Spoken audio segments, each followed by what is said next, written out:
The Discovery of Being, Writings in Existential Psychology, by Rollo May, published in 1983. Foreword. We in our age are faced with a strange paradox. Never before have we had so much information in bits and pieces flooded upon us by radio and television and satellite, yet never before have we had so little inner certainty about our own being.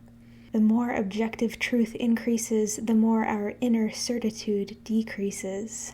Our fantastically increased technical power has conferred upon us no means of controlling that power, and each forward step in technology is experienced by many as a new push toward our possible annihilation. Nietzsche was strangely prophetic when he said, "We live in a period of atomic chaos. The terrible apparition, the nation-state, and the hunt for happiness will never be greater than when it must be caught between today and tomorrow, because the day after tomorrow all hunting time may have come to an end altogether." Sensing this, and despairing of ever finding meaning in life, people these days seize on the many ways of dulling their awareness of being by apathy, by psychic numbing, or by hedonism. Others, especially young people, elect in alarming and increasing numbers to escape their own being by suicide. No wonder people, plagued by the question of whether life has any meaning at all, flock to therapists. But therapy itself is often an expression of the fragmentation of our age, rather than an enterprise for overcoming it. Often these persons, seeking release from their feelings of emptiness, on the couch or in the client's chair, surrender their being to the therapist, which can only lead to a submerged despair, a burrowing resentment that will later burst out in self-destructiveness. For history proclaims again and again that sooner or later the individual's need to be free will assert itself. I believe it is by discovering and affirming the being in ourselves that some inner certainty will become possible. In contrast to the psychologies that conclude with theories about conditioning, mechanisms of behavior, and instinctual drives, I maintain that we must go below these theories and discover the person, the being to whom these things happen. True, we all seem in our culture to be hesitant to talk of being. Is it too revealing, too intimate, too profound? In covering up being, we lose just those things we most cherish in life, for the sense of being is bound up with the questions that are deepest and most fundamental, questions of love, death, anxiety, caring. The writings in this book have grown out of my passion to find the being in my fellow persons and myself. This always involves the search for our values and purposes. In the experience of normal anxiety, for example, if the person did not have anxiety, he or she would also not have freedom. Anxiety demonstrates that values, no matter how beclouded, do exist in the person. Without values, there would be only barren despair. As we face the severest threat in history to human survival, I find the possibilities of being made more prominent by their contrast with our possible annihilation. The individual human is still the creature who can wonder, who can be enchanted by a sonata, who can place symbols together to make poetry to gladden our hearts, who can view a sunrise with a sense of majesty and awe. All of these are characteristic of being, and they set the challenge for the pages that follow. Part 1. The Principles. Chapter 1. Bases of Psychotherapy. Though the existential approach had been the most prominent in European psychiatry and psychoanalysis for 2 decades, it was practically unknown in America until 1960. Since then, some of us have been worried that it might become too popular in some quarters, particularly in national magazines. But we have been comforted by a saying of Nietzsche's, "The first adherents of a movement are no argument against it." In the United States there is, paradoxically, both an affinity and an aversion to existential therapy. On the one hand, this approach has a deep underlying affinity for our American character and thought. It is very close, for example, to William James's emphases on the immediacy of experience, the unity of thought and action, and the importance of decision and commitment. On the other hand, there is among some psychologists and psychoanalysts in this country a great deal of hostility toward and outright anger against this approach. I shall later go into reasons for this paradox. I wish in this volume, rather, to be existential and to speak directly from my own experience as a person and as a practicing psychoanalytic psychotherapist. When I was working on the meaning of anxiety, I spent 1.5 years in bed in a tuberculosis sanatorium. I had a great deal of time to ponder the meaning of anxiety, and plenty of first-hand data on myself and my anxious fellow patients. In the course of this time, I studied the 2 books written on anxiety up till our day, one by Freud, The Problem of Anxiety, and the other by Kierkegaard, The Concept of Anxiety.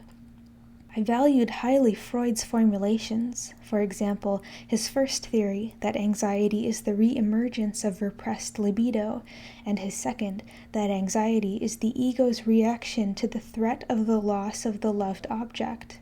But these still were theories. Kierkegaard, on the other hand, described anxiety as the struggle of the living being against non-being, which I could immediately experience in my struggle with death or the prospect of being a lifelong invalid. Kierkegaard went on to point out that the real terror in anxiety is not death as such, but the fact that each of us within himself is on both sides of the fight, that anxiety is a desire for what one dreads. As he put it, thus, like an alien power, it lays hold of an individual, and yet one cannot tear oneself away. What powerfully struck me then was that Kierkegaard was writing about exactly what my fellow patients and I were going through. Freud was not. He was writing on a different level, giving formulations of the psychic mechanisms by which anxiety comes about. Kierkegaard was portraying what is immediately experienced by human beings in crisis. The crisis specifically of life against death, which was completely real to us patients, but a crisis which I believe is not in its essential form different from the various crises of people who come for therapy, or the crises all of us experience in much more minute form 12 times a day, even though we push the ultimate prospect of death far from our minds. Freud was writing on the technical level, where his genius was supreme. Perhaps more than any man up to his time, he knew about anxiety. Kierkegaard, a genius of a different order, was writing on the existential, ontological level. He knew anxiety. This is not a value dichotomy. Obviously, both are necessary. Our real problem, rather, is given us by our cultural historical situation. We in the Western world are the heirs of 4 centuries of technical achievement and power over nature, and now over ourselves. This is our greatness, and, at the same time, it is also our greatest peril.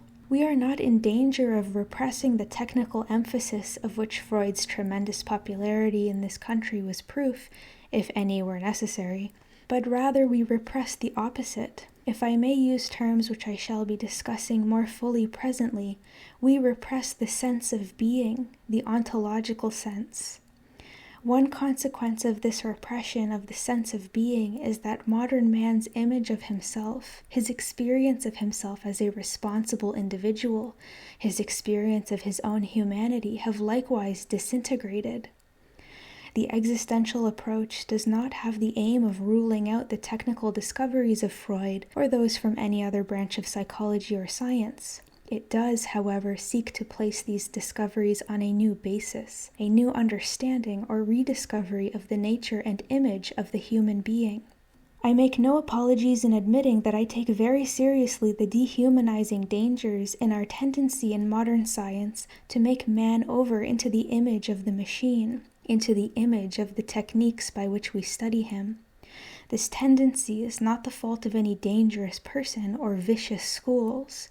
It is rather a crisis brought upon us by our particular historical predicament. Karl Jaspers, psychiatrist and existentialist philosopher, held that we in the Western world are actually in process of losing self-consciousness, and that we may be in the last age of historical man. William White, in his Organization Man, cautioned that modern man's enemies may turn out to be a mild-looking group of therapists who would be doing what they did to help you. He was referring to the tendency to use the social sciences in support of the social ethic of our historical period. Thus, the process of helping many people may actually make them conformist and tend toward the destruction of individuality. This tendency, I believe, increases radically with the spread of behavior modification, a form of psychotherapy based on an outspoken denial of any need for a theory of man at all beyond the therapist's assumption that whatever goals he and his group have chosen are obviously the best for all possible human beings. We cannot brush aside the cautions of such men as Jaspers and White as unintelligent or anti-scientific. To try to do so would make us the obscurants. Many psychologists share my sentiments, but cavil at the terms of being and non-being, concluding that the existential approach in psychology is hopelessly vague and muddled. But I would hold that without some concepts of being and non-being, we cannot even understand our most commonly used psychological mechanisms. Take, for example, repression and transference. The usual discussions of these terms hang in midair, without convincingness or psychological reality, precisely because we have lacked an underlying structure on which to base them. The term repression obviously refers to a phenomenon we observe all the time, a dynamism which Freud clearly described in many forms.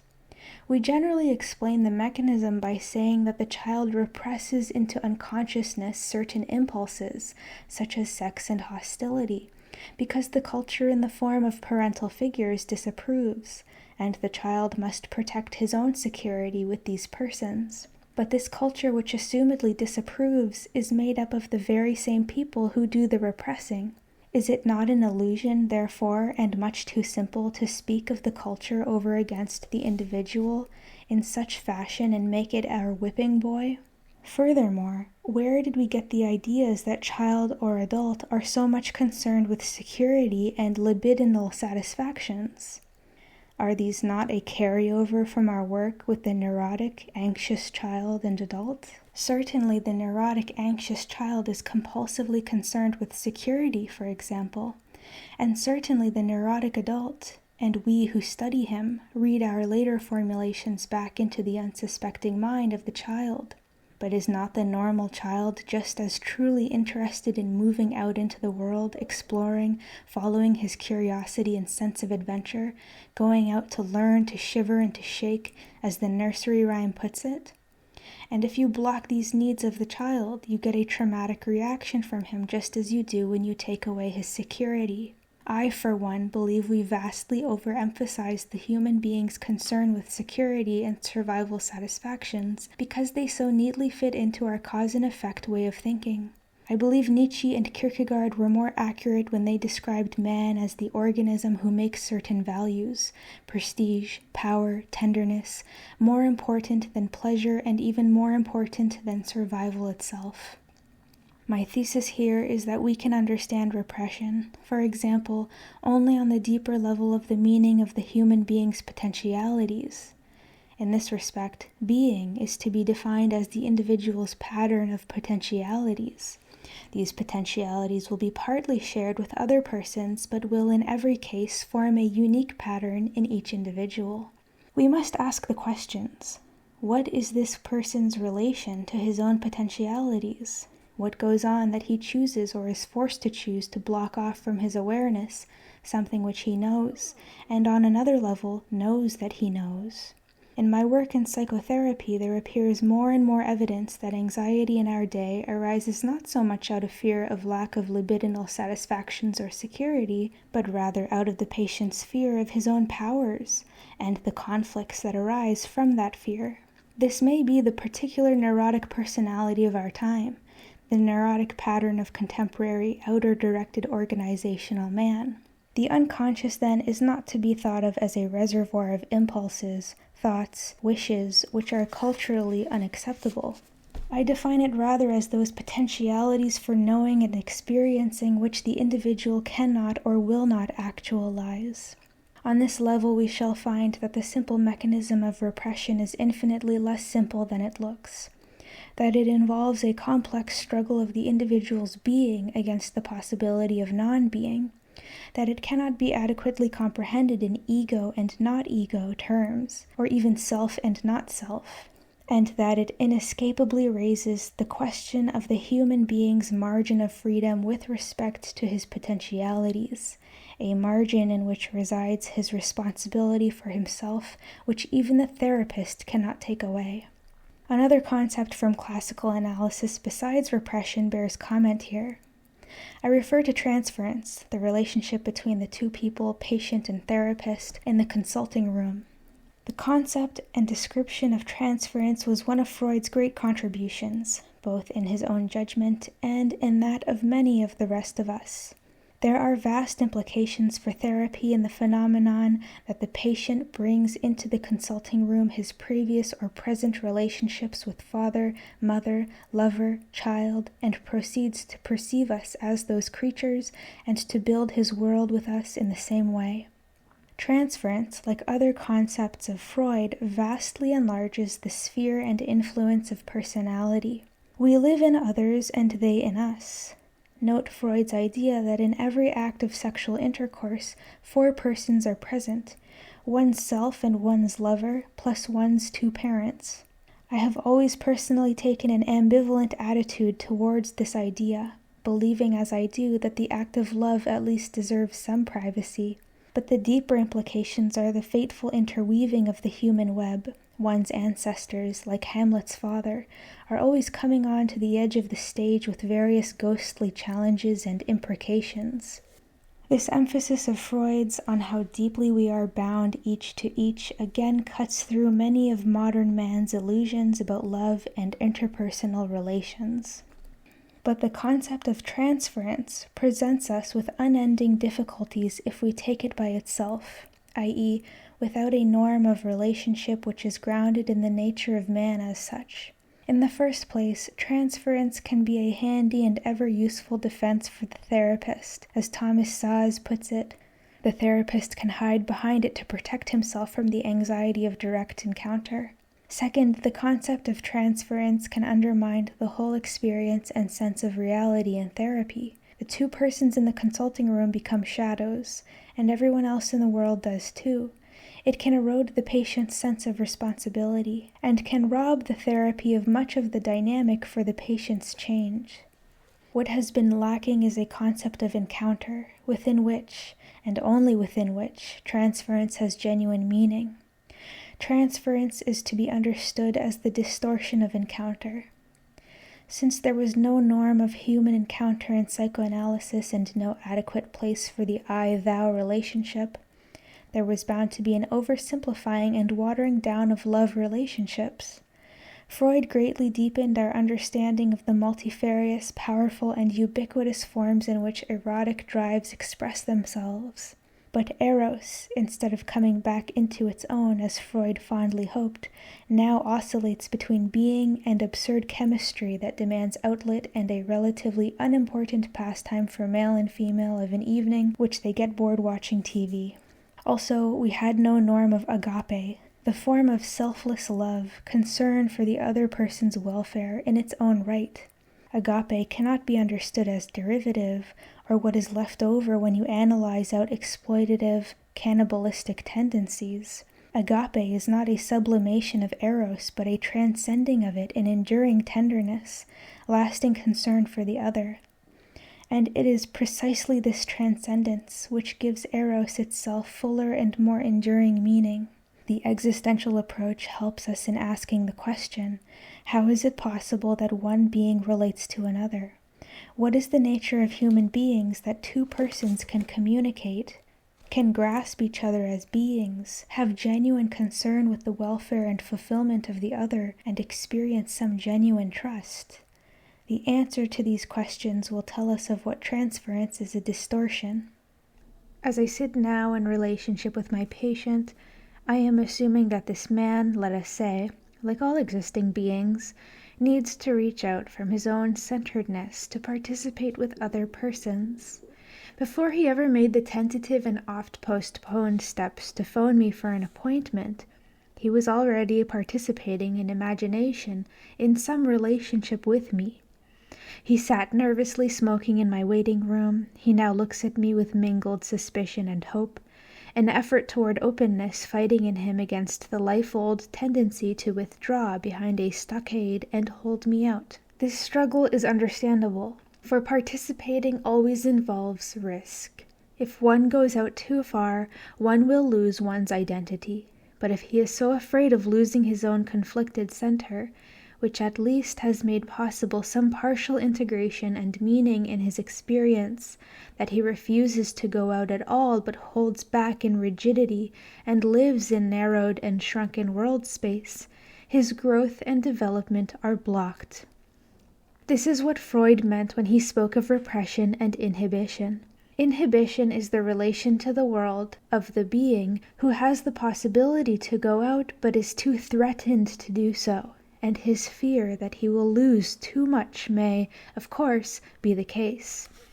Patients will say, if I love somebody, it's as though all of me will flow out like water out of a river, and there will be nothing left. I think this is a very accurate statement of transference. That is, if one's love is something that does not belong there of its own right, then obviously it will be emptied. The whole matter is one of economic balance, as Freud put it. But in our day of conformism and the outer-directed man, the most prevalent neurotic pattern takes the opposite form, namely, going out too far, dispensing oneself in participation and identification with others until one's own being is emptied. This is the psychocultural phenomenon of the organization man. It is one reason that castration is no longer the dominant fear of men or women in our day, but ostracism.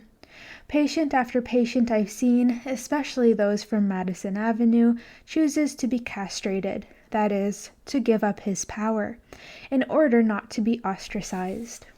The real threat is not to be accepted, to be thrown out of the group, to be left solitary and alone. In this over-participation, one's own consistency becomes inconsistent because it fits someone else. One's own meaning becomes meaningless because it is borrowed from somebody else's meaning. Speaking now more concretely of the concept of encounter, I mean it to refer to the fact that in the therapeutic hour, a total relationship is going on between two people which includes a number of different levels. One level is that of real persons. I am glad to see my patient, varying on different days depending chiefly on the amount of sleep I have had the night before. Our seeing each other allays the physical loneliness to which all human beings are heir. Another level is that of friends. We trust, for we have seen a lot of each other, that the other has some genuine concern for listening and understanding. Another level is that of esteem, or agape, the capacity which inheres in Mitwelt for self-transcending concern for another's welfare. Another level will be frankly erotic. When I was doing supervision with her some years ago, Clara Thompson once said to me something I've often pondered, that if one person in the therapeutic relationship feels active erotic attraction, the other will too. Erotic feelings of his own need to be frankly faced by the therapist, otherwise he will, at least in fantasy, act out his own needs with the patient. But more importantly, unless the therapist accepts the erotic as one of the ways of communication, he will not listen for what he should hear from the patient, and he will lose one of the most dynamic resources for change in therapy. Now this total encounter, which can be our most useful medium of understanding the patient as well as our most efficacious instrument for helping him open himself to the possibilities of change, seems to me to have the resonant character of two musical instruments. If you pluck a violin string, the corresponding strings in another violin in the room will resonate, with corresponding movement of their own. This is an analogy, of course. What goes on in human beings includes that, but is much more complex. Encounter in human beings is always to a greater or lesser extent anxiety-creating, as well as joy-creating. I think these effects arise out of the fact that genuine encounter with another person always shakes our self-world relationship. Our comfortable temporary security of the moment before is thrown into question. We are opened, made tentative for an instant. Shall we risk ourselves, take the chance to be enriched by this new relationship? And even if it is a friend or loved one of long standing, this particular moment of relationship is still new. Or shall we brace ourselves, throw up a stockade, block out the other person, and miss the nuances of his perceptions, feelings, intentions? Encounter is always a potentially creative experience. It normally should ensue in the expanding of consciousness, the enrichment of the self. I do not speak here of quantity. Obviously, a brief meeting may affect us only slightly. Indeed, I do not refer to quantities at all, but to a quality of experience. In genuine encounter, both persons are changed, however minutely. C.G. Jung has pointed out rightly that in effective therapy, a change occurs in both the therapist and the patient. Unless the therapist is open to change, the patient will not be either. The phenomenon of encounter very much needs to be studied, for it seems clear that much more is going on than almost any of us has realized. I propose the hypothesis that in therapy, granted adequate clarification of the therapist, it is not possible for one person to have a feeling without the other having it to some degree also. I know there will be many exceptions to this, but I want to offer the hypothesis to ponder and work on. One corollary of my hypothesis is that in Mitwelt, there is necessarily some resonance, and that the reason we don't feel it when we don't is some blocking on our part. Frida Fromm-Reichmann often said that her best instrument for telling what the patient feels, example, anxiety or fear or love or anger that he, the patient, dare not express, is what she feels at that moment within herself. This use of oneself as the instrument, of course, requires a tremendous self-discipline on the part of the therapist. I don't mean at all to open the door simply to telling the patient what you, the therapist, feel. Your feelings may be neurotic in all sorts of ways, and the patient has enough problems without being further burdened with yours. I mean rather that the self-discipline, the self-purification, if you will, the bracketing of one's own distortions and neurotic tendencies to the extent a therapist is able, seems to me to result in his being in greater or lesser degree able to experience encounter as a way of participating in the feelings and the world of the patient. All this needs to be studied, and I believe can be studied in many more ways than we have realized.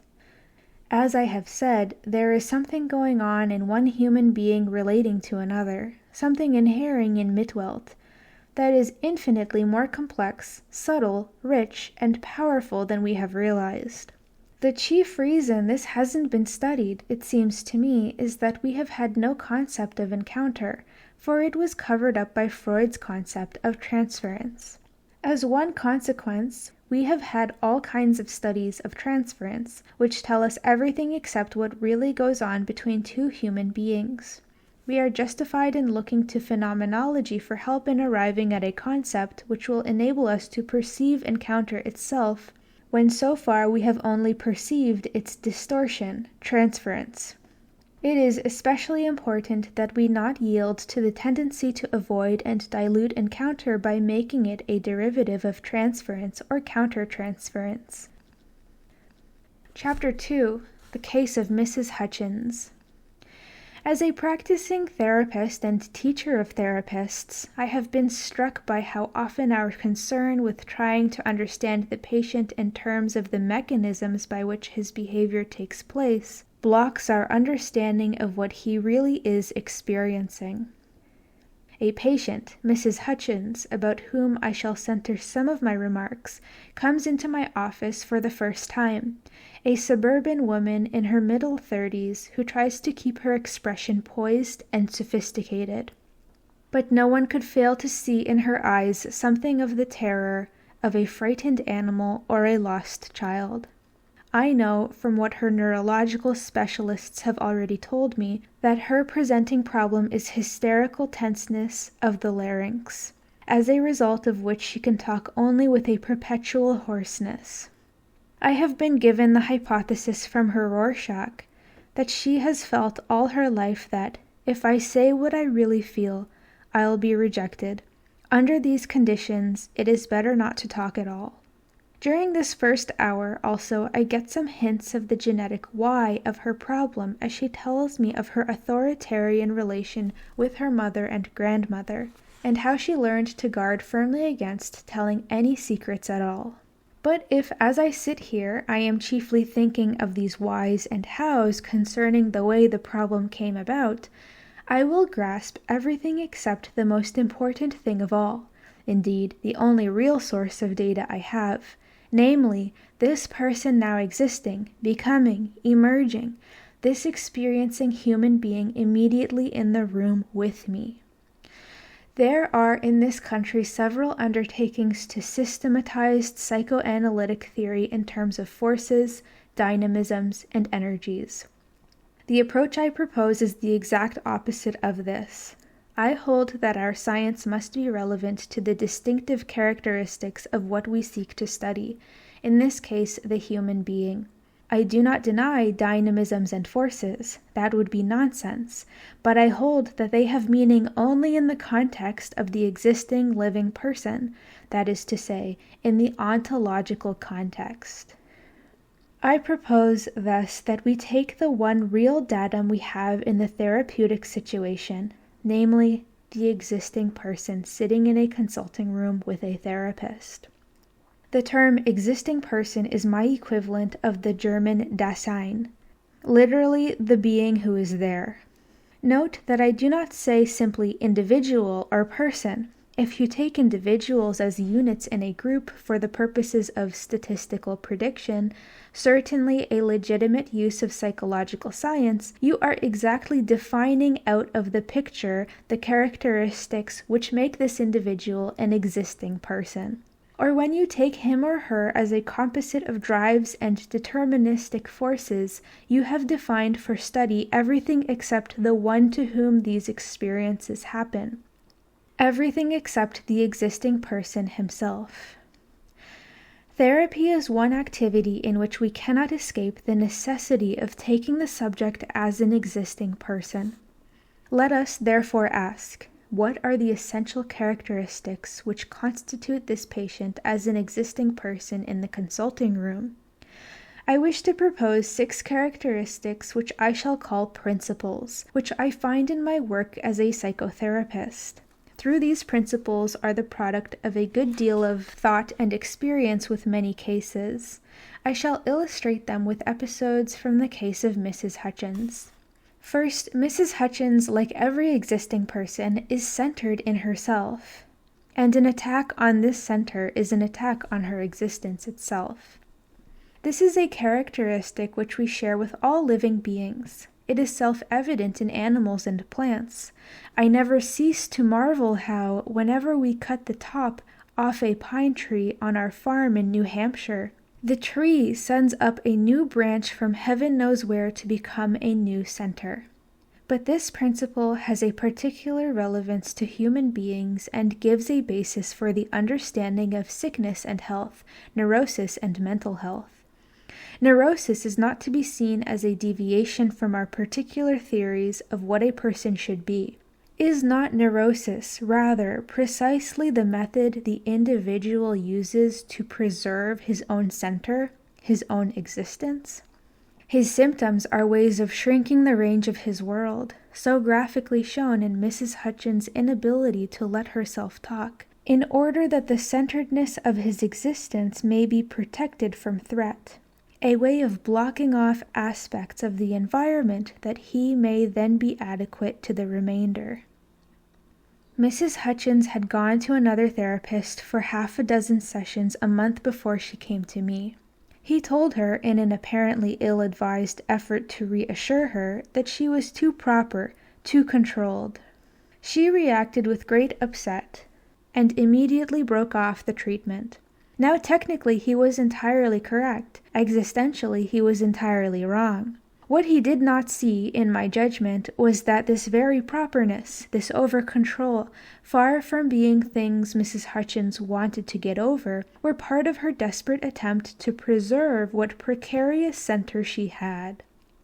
As though she were saying, if I opened up, If I communicated, I would lose what little space in life I have. We see here, incidentally, how inadequate it is the definition of neurosis as a failure of adjustment.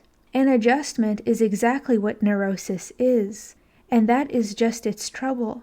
It is a necessary adjustment by which centeredness can be preserved, a way of accepting non-being in order that some little being may be preserved. And in most cases, it is a boon when this adjustment breaks down. This is the only thing we can assume about Mrs. Hutchins, or about any patient, when she comes in, that she, like all living beings, requires centeredness, and that this has broken down. At a cost of considerable turmoil, she has taken steps, that is, come for help. Thus, our second principle is, every existing person has the character of self-affirmation, the need to preserve his centeredness. The particular name we give this self-affirmation in human beings is courage. Paul Tillich's writing on the courage to be is very cogent and fertile for psychotherapy at this point. He insists that in human, being is never given automatically but depends upon the individual's courage, and without courage one loses being. This makes courage itself a necessary ontological corollary. By this token, I as a therapist place great importance upon expressions of the patient's, which have to do with willing, decisions, choice.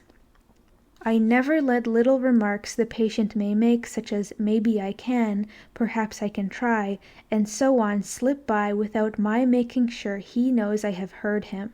It is only a half-truth that the will is the product of the wish. I emphasize rather the truth that the wish can never come out in its real power except with will. Now as Mrs. Hutchins talks hoarsely, she looks at me with an expression of mingled fear and hope.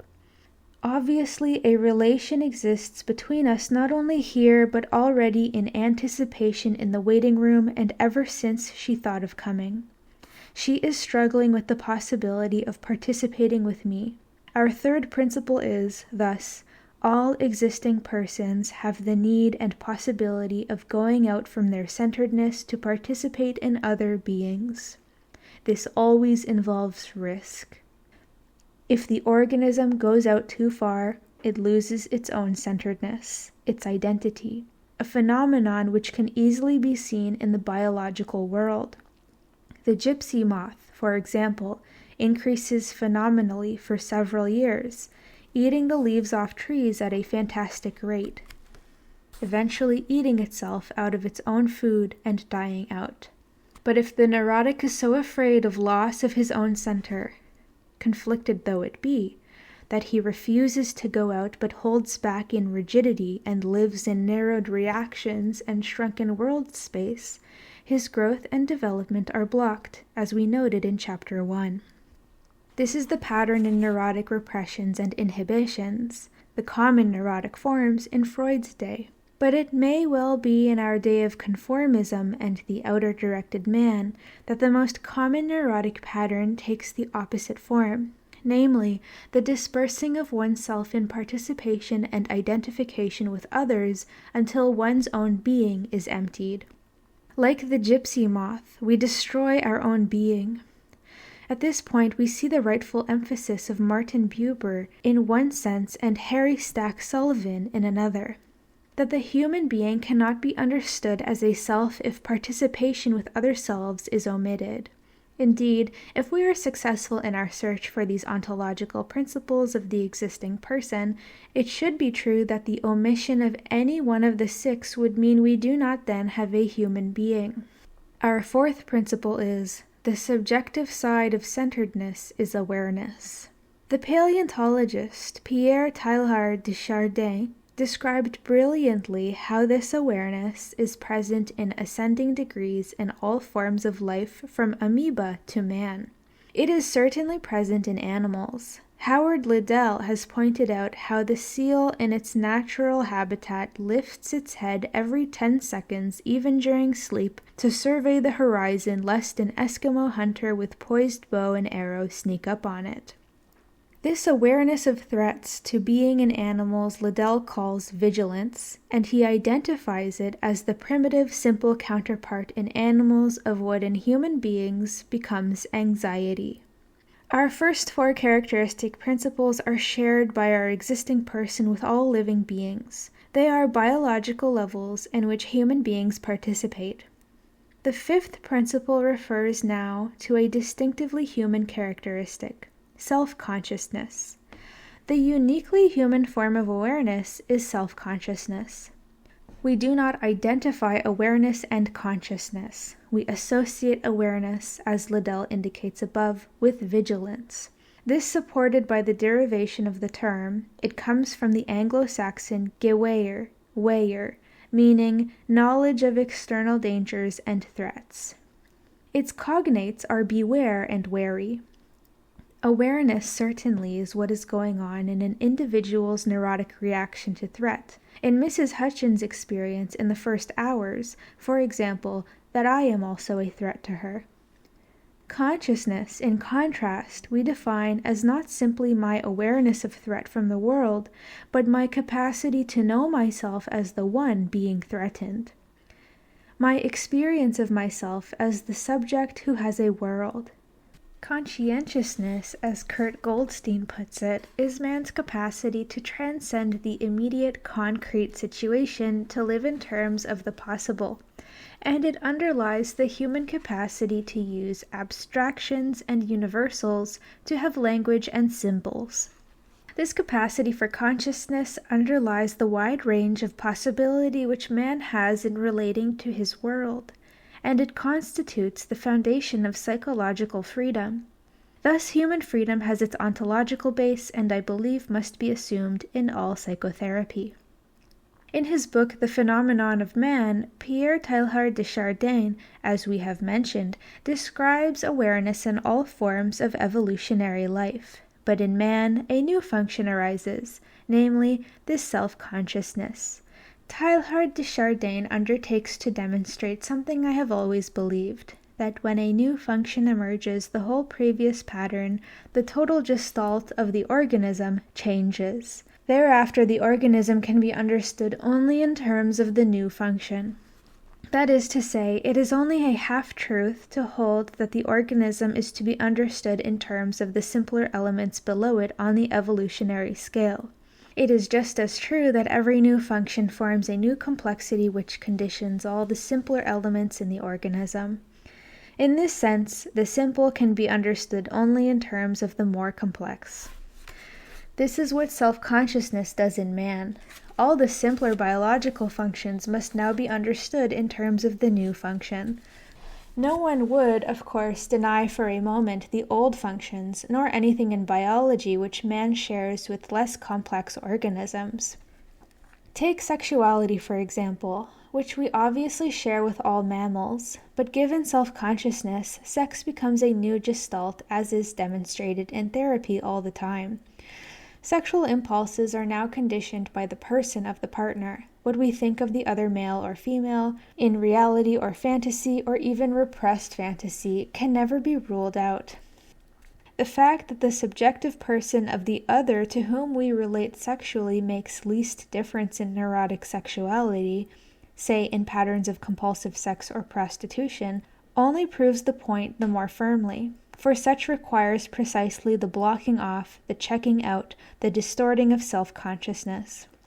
Thus, when we talk of sexuality in terms of sexual objects, as Kinsey did, we may garner interesting and useful statistics, but we simply are not talking about human sexuality. Nothing in what I am saying here should be taken as anti-biological in the slightest. On the contrary, I think it is only from this approach that we can understand human biology without distorting it. As Kierkegaard aptly put it, the natural law is as valid as ever. I argue only against the uncritical acceptance of the assumption that the organism is to be understood solely in terms of those elements below it on the evolutionary scale, an assumption which has led us to overlook the self-evident truth that what makes a horse is not the elements it shares with the organisms below it, but what constitutes distinctively horse. Now what we are dealing with in neurosis are those characteristics and functions which are distinctively human. It is these that have gone awry in our disturbed patients. The condition for these functions is self-consciousness, which accounts for what Freud rightly discovered, that the neurotic pattern is characterized by repression and blocking off of consciousness. It is the task of the therapist, therefore, not only to help the patient become aware, but even more significantly to help him to transmute this awareness into consciousness. Awareness is his knowing that something is threatening from outside in his world, a condition which may, as in paranoids and their neurotic equivalents, be correlated with a good deal of acting out behavior. But self-consciousness puts this awareness on a quite different level. It is the patient seeing that he is the one who is threatened, that he is the being who stands in this world which threatens. He is the subject who has a world. And this gives him the possibility of insight, of inward sight, of seeing the world and its problems in relation to himself. And thus it gives him the possibility of doing something about the problems. To come back to our too long silent patient. After about 25 hours of therapy, Mrs. Hutchins had the following dream. She was searching room by room for a baby in an unfinished house at an airport. She thought the baby belonged to someone else, but the other person might let her borrow it. Now it seemed that she had put the baby in a pocket of her robe, or her mother's robe, and she was seized with anxiety that it would be smothered. Much to her joy, she found that the baby was still alive. Then she had a strange thought. Shall I kill it? The house was at the airport where she, at about the age of 20, had learned to fly solo, a very important act of self-affirmation and independence from her parents. The baby was associated with her youngest son, whom she regularly identified with herself. Permit me to omit the ample associative evidence that convinced both her and me that the baby stood for herself. The dream is an expression of the emergence and growth of self-consciousness, a consciousness she is not sure is hers yet, and a consciousness which she considers killing in the dream. About 6 years before her therapy, Mrs. Hutchins had left the religious faith of her parents, to which she had had a very authoritarian relation. She had then joined a church of her own belief, but she had never dared to tell her parents of this. Instead, when they came to visit, she attended their church in great tension lest one of her children let the secret out. After about 35 sessions, when she was considering writing her parents to tell them of this change of faith, she had over a period of 2 weeks spells of partially fainting in my office. She would become suddenly weak. Her face would go white. She would feel empty and like water inside, and would have to lie down for a few moments on the couch. In retrospect, she called these spells grasping for oblivion. She then wrote her parents informing them once and for all of her change in faith and assuring them it would do no good to try to dominate her. In the following session, she asked in considerable anxiety whether I thought she would go psychotic. I responded that whereas any one of us might at some time have such an episode, I saw no more reason why she should than any of the rest of us. And I asked her whether her fear of going psychotic was not rather anxiety coming out of her standing against her parents, as though genuinely being herself she felt to be tantamount to going crazy. I have, it may be remarked, several times noted this anxiety at being oneself experienced by the patient as tantamount to psychosis. This is not surprising, for consciousness of one's own desires and affirming them involves accepting one's originality and uniqueness, and it implies that one must be prepared to be isolated not only from those parental figures upon whom one has been dependent, but at that instant to stand alone in the entire psychic universe as well. We see the profound conflicts of the emergence of self-consciousness in 3 vivid ways in Mrs. Hutchins, whose chief symptom, interestingly enough, was the denial of that uniquely human capacity based on consciousness, namely, talking. 1, the temptation to kill the baby, 2. The grasping at oblivion by fainting, as though she were saying, if only I did not have to be conscious, I would escape this terrible problem of telling my parents. And 3. The psychosis anxiety. We now come to the 6th and last ontological characteristic, anxiety. Anxiety is the state of the human being in the struggle against what would destroy his being. It is, in Tillich's phrase, the state of a being in conflict with non-being, a conflict which Freud mythologically pictured in his powerful and important symbol of the death instinct. One wing of this struggle will always be against something outside oneself, but even more portentous and significant for psychotherapy is the inner side of the battle, which we saw in Mrs. Hutchins, namely, the conflict within the person as she confronts the choice of whether and how far she will stand against her own being, her own potentialities. From an existential viewpoint, we take very seriously this temptation to kill the baby, or kill her own consciousness, as expressed in these forms by Mrs. Hutchins. We neither water it down by calling it neurotic and the product merely of sickness, nor slough over it by reassuring her, okay, but you don't need to do it. If we did these, we would be helping her adjust at the price of surrendering a portion of her existence. That is, her opportunity for fuller independence. The self-confrontation which is involved in the acceptance of self-consciousness is anything but simple.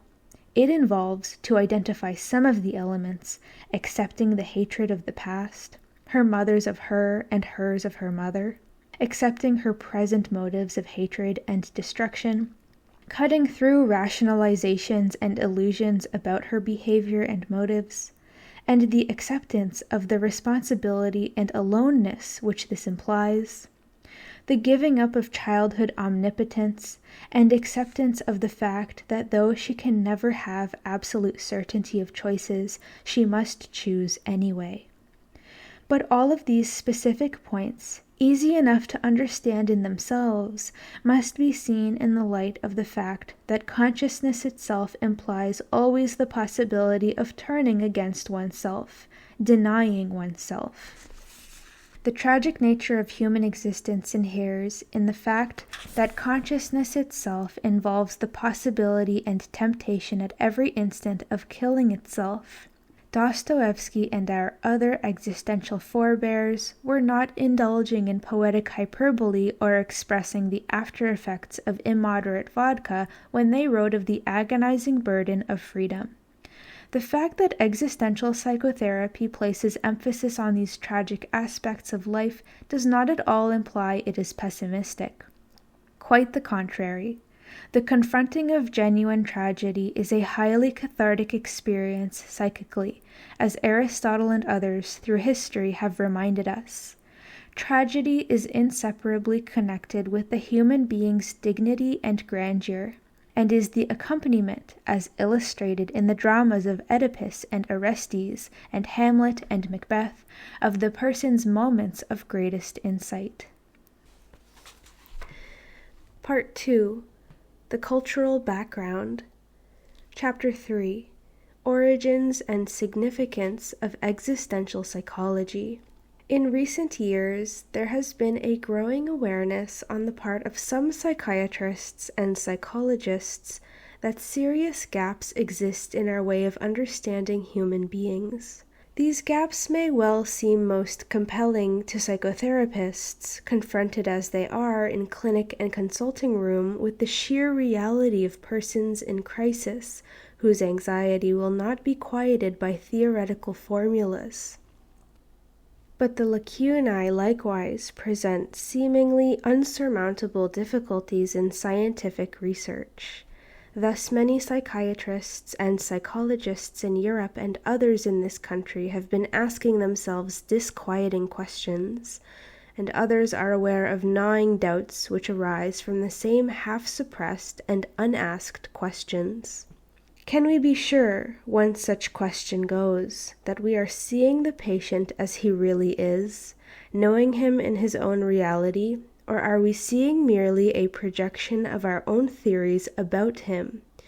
Every psychotherapist, to be sure, has his knowledge of patterns and mechanisms of behavior and has at his fingertips the system of concepts developed by his particular school.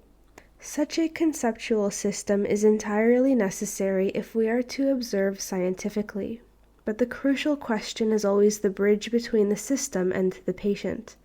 How can we be certain that our system, admirable and beautifully wrought as it may be in principle, has anything whatever to do with this specific Mr. Jones, a living, immediate reality sitting opposite us in the consulting room?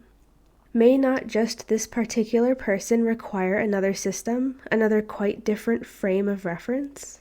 And does not this patient, or any person for that matter, evade our investigations, slip through our scientific fingers like sea foam, precisely to the extent that we rely on the logical consistency of our own system? Another such gnawing question is, how can we know whether we are seeing the patient in his real world, the world in which he lives and moves and has his being, and which is for him unique, concrete, and different from our general theories of culture? In all probability, we have never participated in his world, and do not know it directly. Yet we must know it, and to some extent must be able to exist in it if we are to have any chance of knowing the patient. Such questions were the motivations of psychiatrists and psychologists in Europe, who later comprised the Daseinsanalyse, or existential analytic movement. The existential research orientation in psychiatry, writes Ludwig von Swenger, its chief spokesman, arose from dissatisfaction with the prevailing efforts to gain scientific understanding in psychiatry. Psychology and psychotherapy as sciences are admittedly concerned with man, but not at all primarily with mentally ill man, but with man as such. The new understanding of man, which we owe to Heidegger's analysis of existence, has its basis in the new conception that man is no longer understood in terms of some theory, be it a mechanistic, a biologic, or a psychological one. What called forth this development?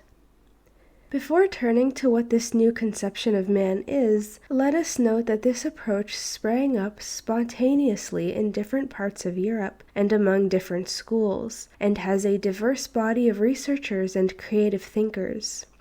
There were Eugene Minkowski in Paris, Erwin Strauss in Germany, and later in this country, V.E. von Gebsattel in Germany, who represented chiefly the first, or phenomenological, stage of this movement.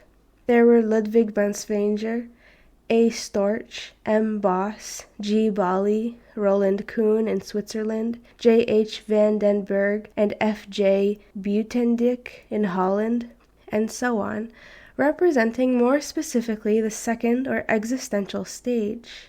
These facts, namely, that the movement emerged spontaneously, without these men in some cases knowing about the remarkably similar work of their colleagues, and that, rather than being the brainchild of one leader, it owes its creation to diverse psychiatrists and psychologists, testify that it must answer a widespread need in our times in the fields of psychiatry and psychology. Von Gebsattel, Boss, and Bali are Freudian analysts. Binswanger, though in Switzerland, became a member of the Vienna Psychoanalytic Society at Freud's recommendation when the Zurich group split off from the International. Some of the existential therapists had also been under Jungian influence. These thoroughly experienced men became disquieted over the fact that, although they were effecting cures by the techniques they had learned, they could not, so long as they confined themselves to Freudian and Jungian assumptions, arrive at any clear understanding of why these cures did or did not occur, or what actually was happening in the patient's existence. They refused the usual methods among therapists of quieting such inner doubts, namely, of turning one's attention with redoubled efforts to perfecting the intricacies of one's own conceptual system. Another tendency among psychotherapists, when anxious or assailed by doubts as to what they are doing, is to become preoccupied with technique. Perhaps the most handy anxiety-reducing agent is to abstract oneself from the issues by assuming a wholly technical emphasis. These men resisted this temptation. They likewise were unwilling to postulate unverifiable agents, such as libido or censor, as Ludwig Lefebvre points out, or the various processes lumped under transference to explain what was going on. And they had particularly strong doubts about using the theory of the unconscious as a carte blanche on which almost any explanation could be written. They were aware, as Strauss puts it, that the unconscious ideas of the patient are more often than not the conscious theories of the therapist. It was not with specific techniques of therapy that these psychiatrists and psychologists took issue. They recognized, for example, that psychoanalysis is valid for certain types of cases, and some of them, bona fide members of the Freudian movement, employed it themselves. But they all had grave doubts about its theory of man, and they believed these difficulties and limitations in the concept of man not only seriously blocked research, but would in the long run also seriously limit the effectiveness and development of therapeutic techniques.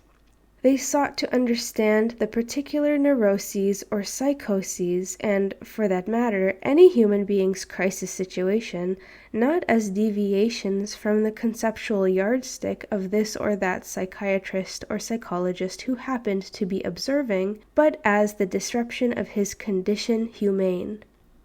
Quote, a psychotherapy on existential analytic bases investigates the life history of the patient to be treated, but it does not explain this life history and its pathologic idiosyncrasies according to the teachings of any school of psychotherapy or by means of its preferred categories. Instead, it understands this life history as modifications of the total structure of the patient's being in the world. End quote. Binswanger's own endeavor to understand how existential analysis throws light on a given case, and how it compares with other methods of psychological understanding, is graphically shown in his study of Ellen West. After he had completed his book on existential analysis in 1942, Binswanger went back into the archives in the sanatorium of which he was director to select the case history of this young woman who had ultimately committed suicide.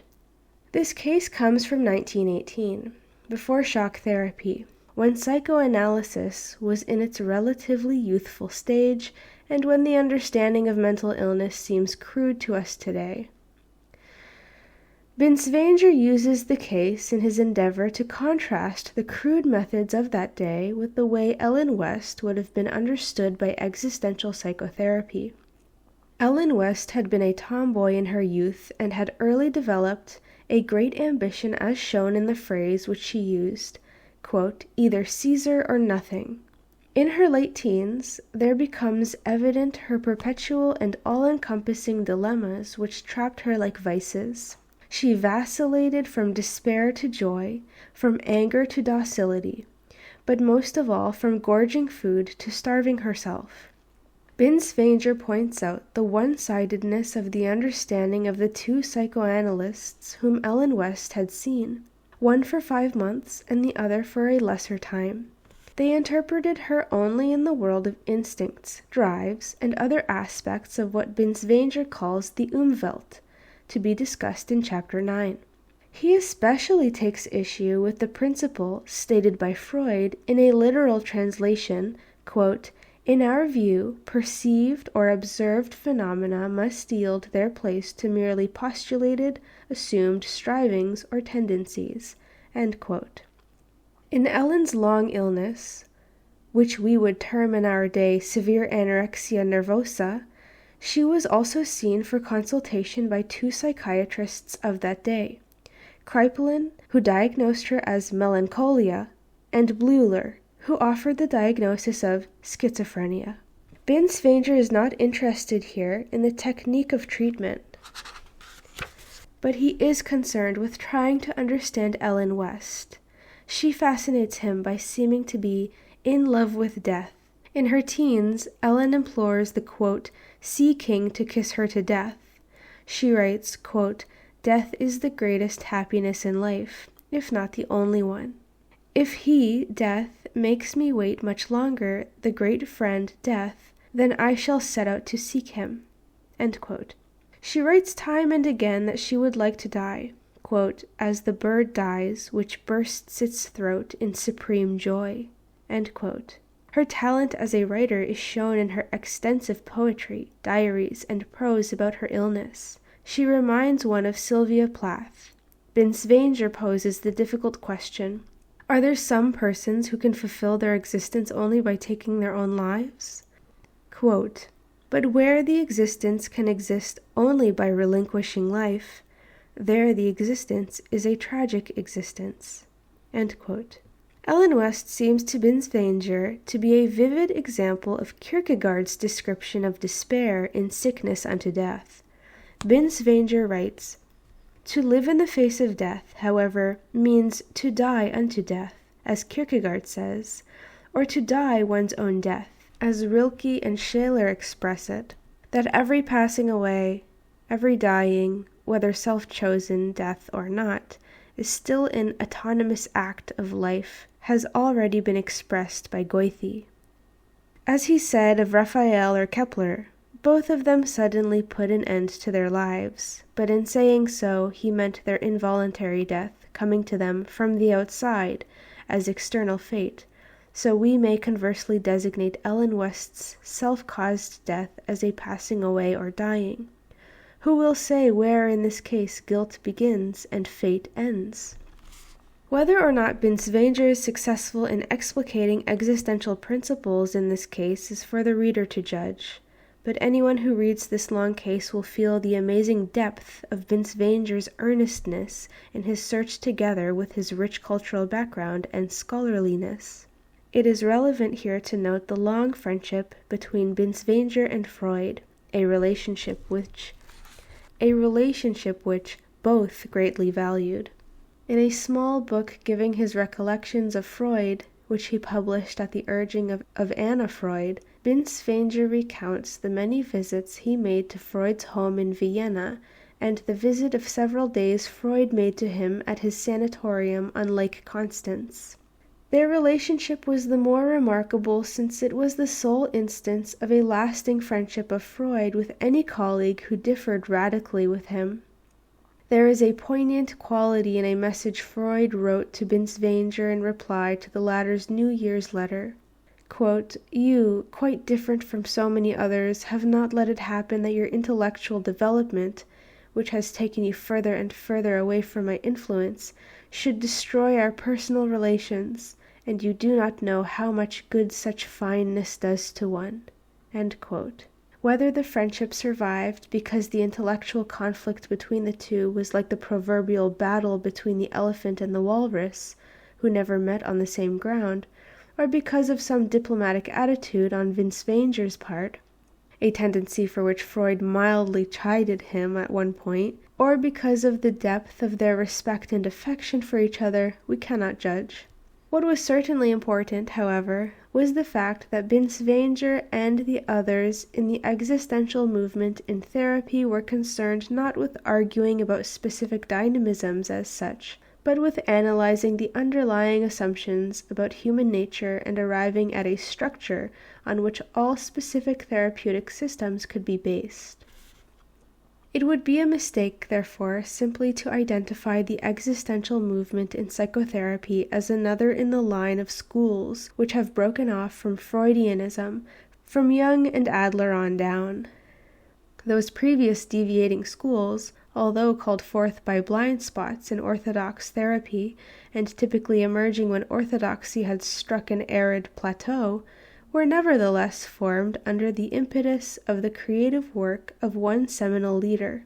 Otto Rank's new emphasis on the present time in the patient's experience emerged in the early 1920s, when classical analysis was bogging down in arid intellectualized discussion of the patient's past. Wilhelm Reich's character analysis arose in the late 1920s as an answer to the special need to break through the ego defenses of the character armor. New cultural approaches developed in the 1930s through the work of Horney, and, in their distinctive ways, Fromm and Sullivan, when orthodox analysis was missing the real significance of the social and interpersonal aspects of neurotic and psychotic disturbances. Now the emergence of the existential therapy movement does have one feature in common with these other schools, namely that it was also called forth by blind spots, as we shall make clearer later, in the existing approaches to psychotherapy. But it differs from the other schools in two respects. First, it is not the creation of any one leader, but grew up spontaneously and indigenously in diverse parts of Europe. Second, it does not purport to found a new school as opposed to other schools, or to give a new technique of therapy as opposed to other techniques. It seeks, rather, to analyze the structure of human existence, an enterprise which, if successful, should yield an understanding of the reality underlying all situations of human beings in crises. Thus, this movement purports to do more than cast light upon blind spots. When Binswanger writes, existential analysis is able to widen and deepen the basic concepts and understanding of psychoanalysis, he is on sound ground, in my judgment, not only with respect to analysis, but other forms of therapy as well. When existential psychotherapy was first introduced in the United States by the book Existence, there was a good deal of resistance to the movement, despite the fact that it had been prominent in Europe for some time. While most of this opposition has subsided, it is still valuable to look at the nature of those resistances. The first source of resistance to this or any new contribution is the assumption that all major discoveries have been made in these fields, and we need only fill in the details. This attitude is an old interloper, an uninvited guest who has been notoriously present in the battles between the schools in psychotherapy. Its name is Blind Spots Structuralized into Dogma, and though it does not merit an answer, nor is it susceptible to any, it is unfortunately an attitude which may be more widespread in this theoretical period than one would like to think. The second source of resistance, and one to be answered seriously, is the suspicion that existential analysis is an encroachment of philosophy into psychiatry, and does not have much to do with science. This attitude is partly a hangover of the culturally inherited scars from the battle of the last of the 19th century, when psychological science won its freedom from metaphysics. The victory then achieved was exceedingly important, but, as in the aftermath of any war, there followed reactions to opposite extremes which are themselves harmful. Concerning this resistance, we shall make several comments. It is well to remember that the existential movement in psychiatry and psychology arose precisely out of a passion to be not less, but more empirical. Binswanger and the others were convinced that the traditional scientific methods not only did not do justice to the data, but actually tended to hide rather than reveal what was going on in the patient. The existential analysis movement is a protest against the tendency to see the patient in forms tailored to our own preconceptions or to make him over into the image of our own predilections. In this respect, existential psychology stands squarely within the scientific tradition in its widest sense, but it broadens its knowledge of man by historical perspective and scholarly depth, by accepting the facts that human beings reveal themselves in art and literature and philosophy, and by profiting from the insights of the particular cultural movements which express the anxiety and conflicts of contemporary man. It is also important here to remind ourselves that every scientific method rests upon philosophical presuppositions. These presuppositions determine not only how much reality the observer with this particular method can see, they are indeed the spectacles through which he perceives, but also whether or not what is observed is pertinent to real problems and, therefore, whether the scientific work will endure. It is a gross, albeit common, error to assume naively that one can observe facts best if one avoids all preoccupation with philosophical assumptions. All he does, then, is mirror uncritically the particular parochial doctrines of his own limited culture. The result in our day is that science gets identified with methods of isolating factors and observing them from an allegedly detached base. A particular method which arose out of the split between subject and object made in the 17th century in Western culture and then developed into its special compartmentalized form in the late 19th and 20th centuries. We in our day are no less subject to methodolatry than are members of any other culture. But it seems especially a misfortune that our understanding in such a crucial area as the psychological study of man, with the understanding of emotional and mental health depending upon it, should be curtailed by uncritical acceptance of limited assumptions.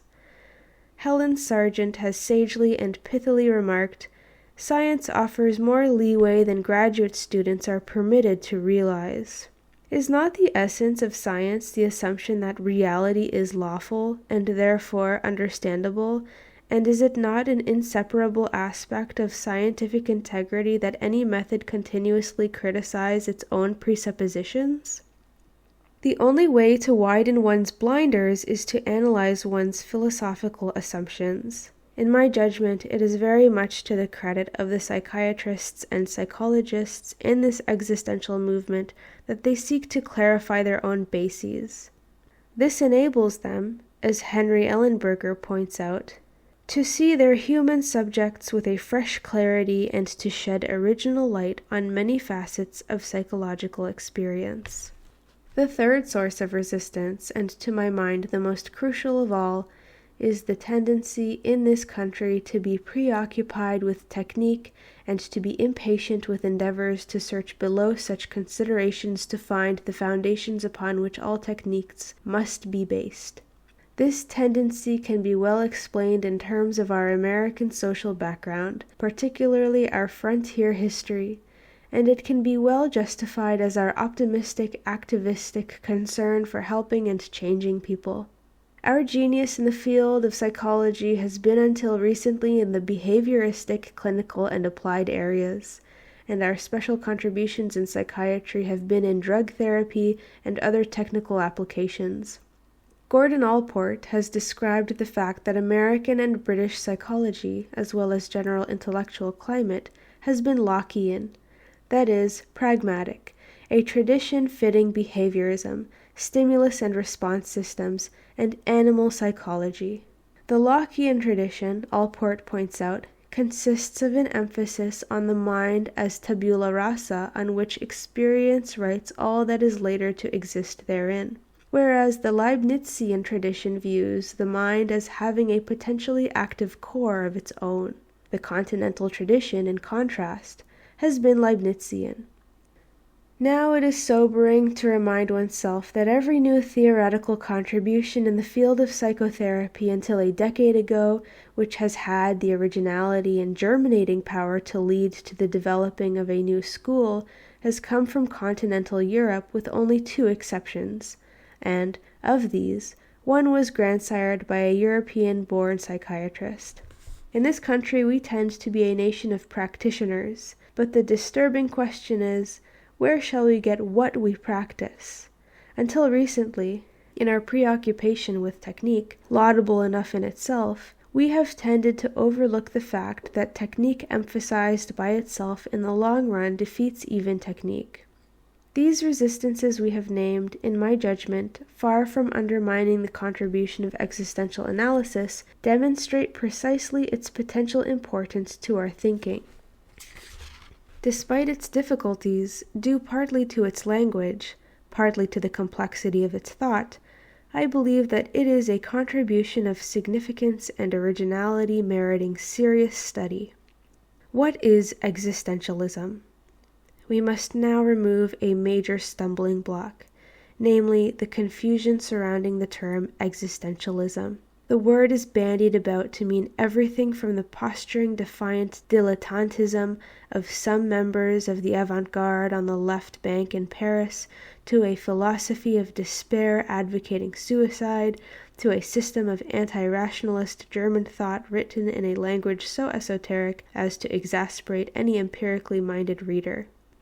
Existentialism, rather, is an expression of profound dimensions of the modern emotional and spiritual temper, and is shown in almost all aspects of our culture. It is found not only in psychology and philosophy, but in art, vide Van Gogh, Cézanne, and Picasso, and in literature, vide Dostoevsky, Baudelaire, Kafka, and Rilke. Indeed, in many ways, it is the unique and specific portrayal of the psychological predicament of contemporary Western man. This cultural movement, as we shall see, has its roots in the same historical situation and the same psychological crises which called forth psychoanalysis and other forms of psychotherapy.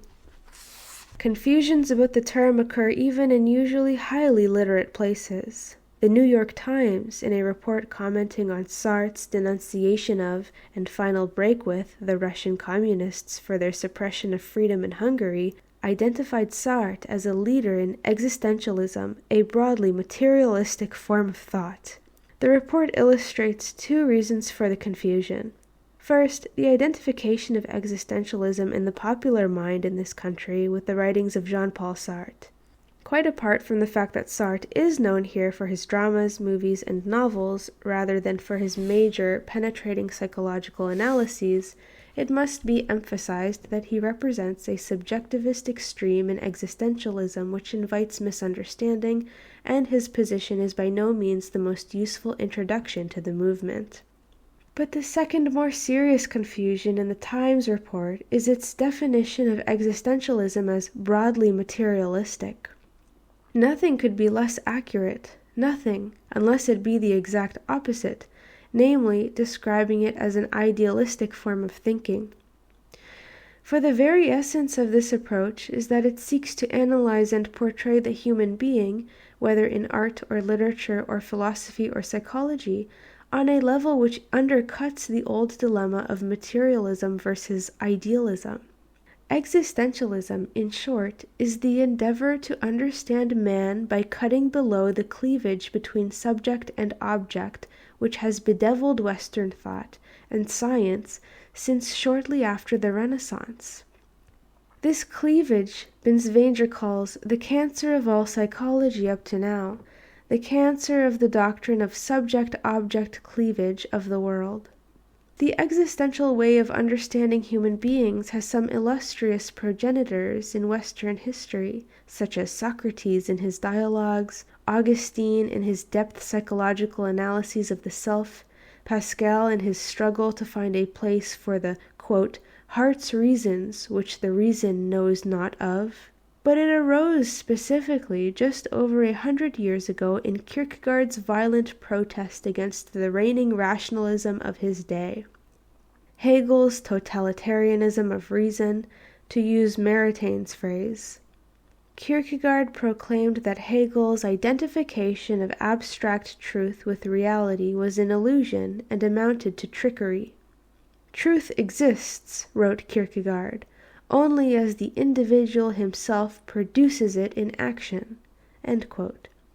He and the existentialists following him protested firmly against the rationalists and idealists who would see man only as a subject, that is, as having reality only as a thinking being.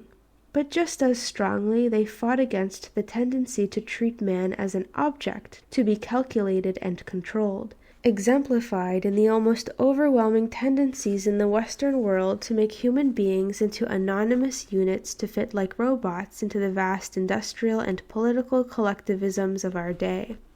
These thinkers sought the exact opposite of intellectualism for its own sake. They would have protested more violently than classical psychoanalysts against the use of thinking as a defense against vitality or as a substitute for immediate experience. One of the early existentialists of the sociological wing, Ludwig Feuerbach, makes his appealing admonition, quote, "Do not wish to be a philosopher in contrast to being a man. Do not think as a thinker. Think as a living, real being. Think in existence." End quote. The term existence, coming from the root existere, means literally to stand out, to emerge. This accurately indicates what these cultural representatives sought, whether in art or philosophy or psychology, namely, to portray the human being not as a collection of static substances or mechanisms or patterns, but rather as emerging and becoming, that is to say, as existing.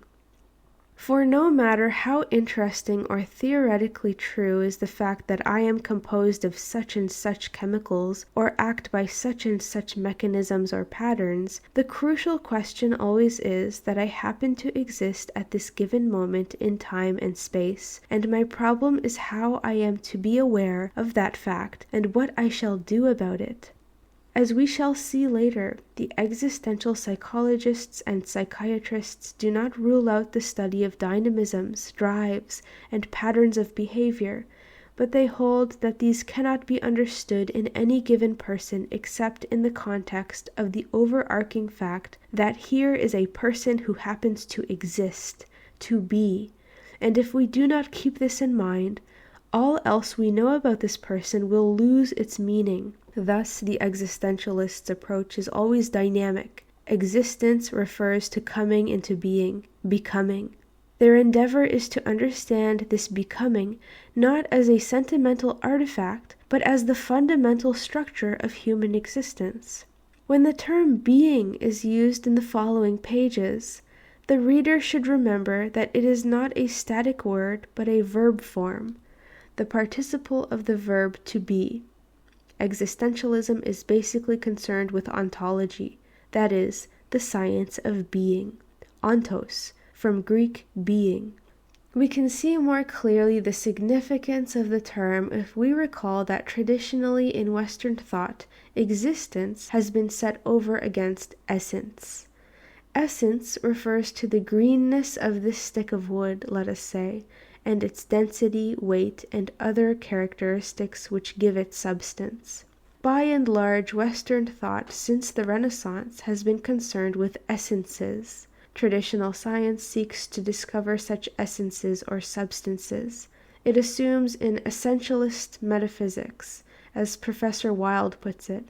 The search for essences may indeed produce highly significant universal laws in science or brilliant abstract conceptualizations in logic or philosophy, but it can do this only in abstraction.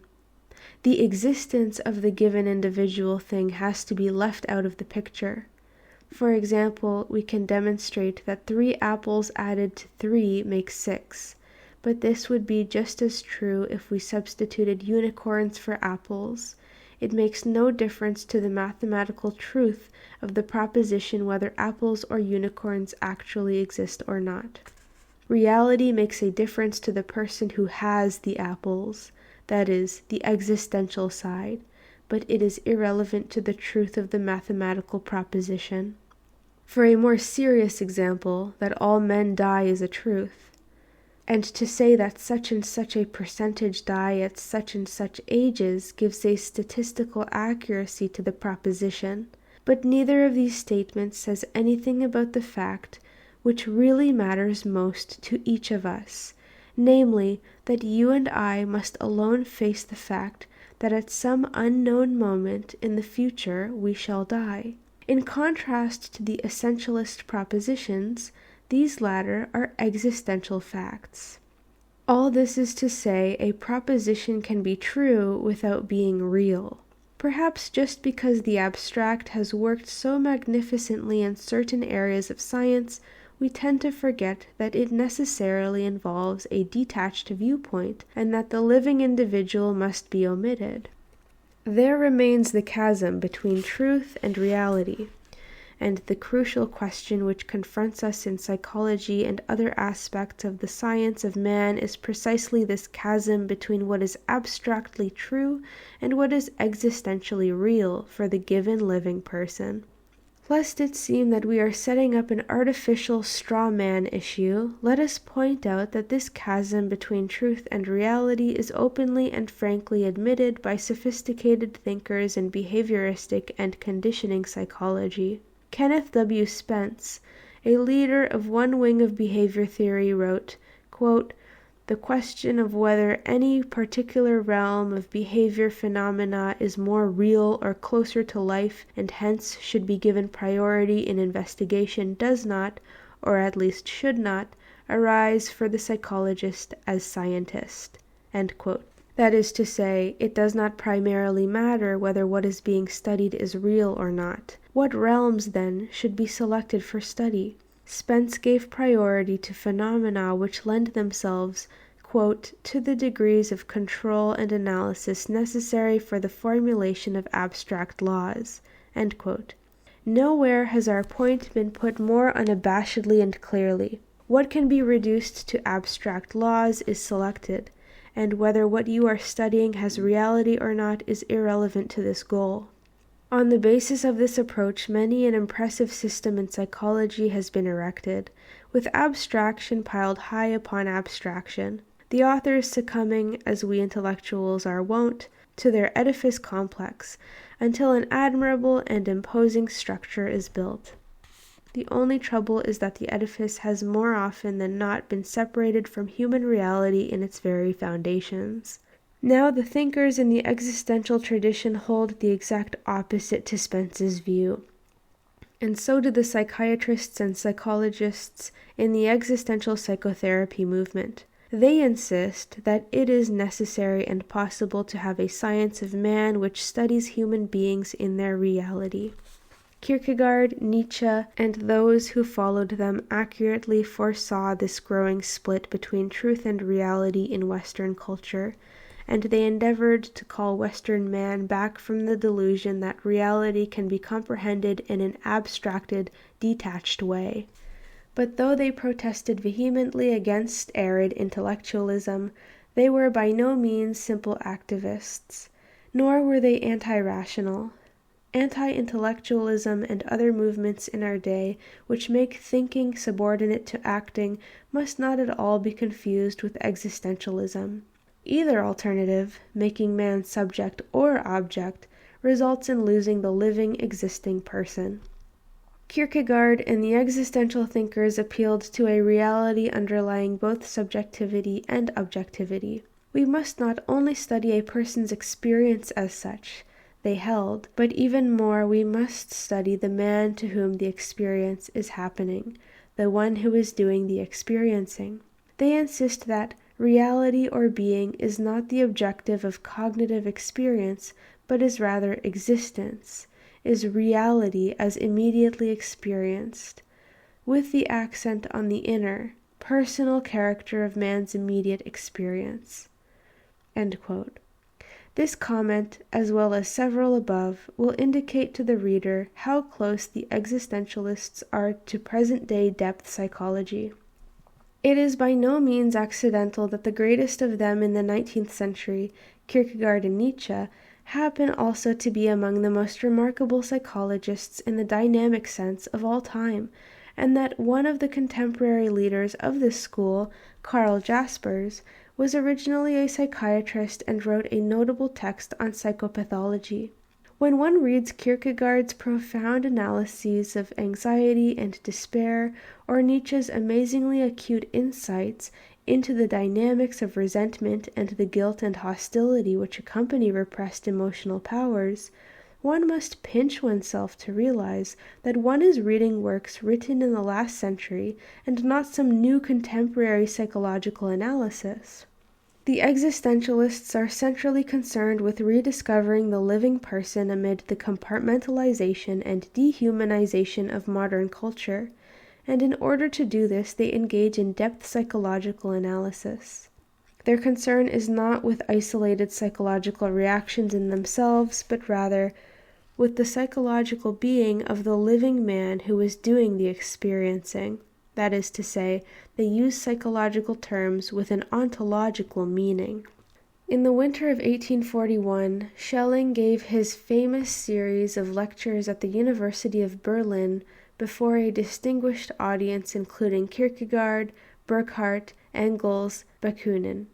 Schelling set out to overthrow Hegel, whose vast rationalist system, including the identification of abstract truth with reality and the bringing of all history into an absolute whole, held immense and dominant popularity in the Europe of the middle 19th century. Though many of Schelling's listeners were bitterly disappointed in his answers to Hegel, the existential movement may be said to have begun there. Kierkegaard went back to Denmark and in 1844 published his Philosophical Fragments, and 2 years later he wrote the Declaration of Independence of Existentialism, concluding unscientific postscript. Also in 1844, there appeared the second edition of Schopenhauer's The World as Will and Idea, a work important in the new movement because of its central emphasis on vitality, will, along with idea. 2 related works were written by Karl Marx in 1844 to 1845. The early Marx is significant in this movement in his attack upon abstract truth as ideology, again using Hegel as his whipping boy. Marx's dynamic view of history as the arena in which men and groups bring truth into being, and his meaningful fragments pointing out how the money economy of modern industrialism tends to turn people into things and works towards the dehumanization of modern man, are likewise significant in the existentialist approach. Both Marx and Kierkegaard took over Hegel's dialectical method but used it for quite different purposes.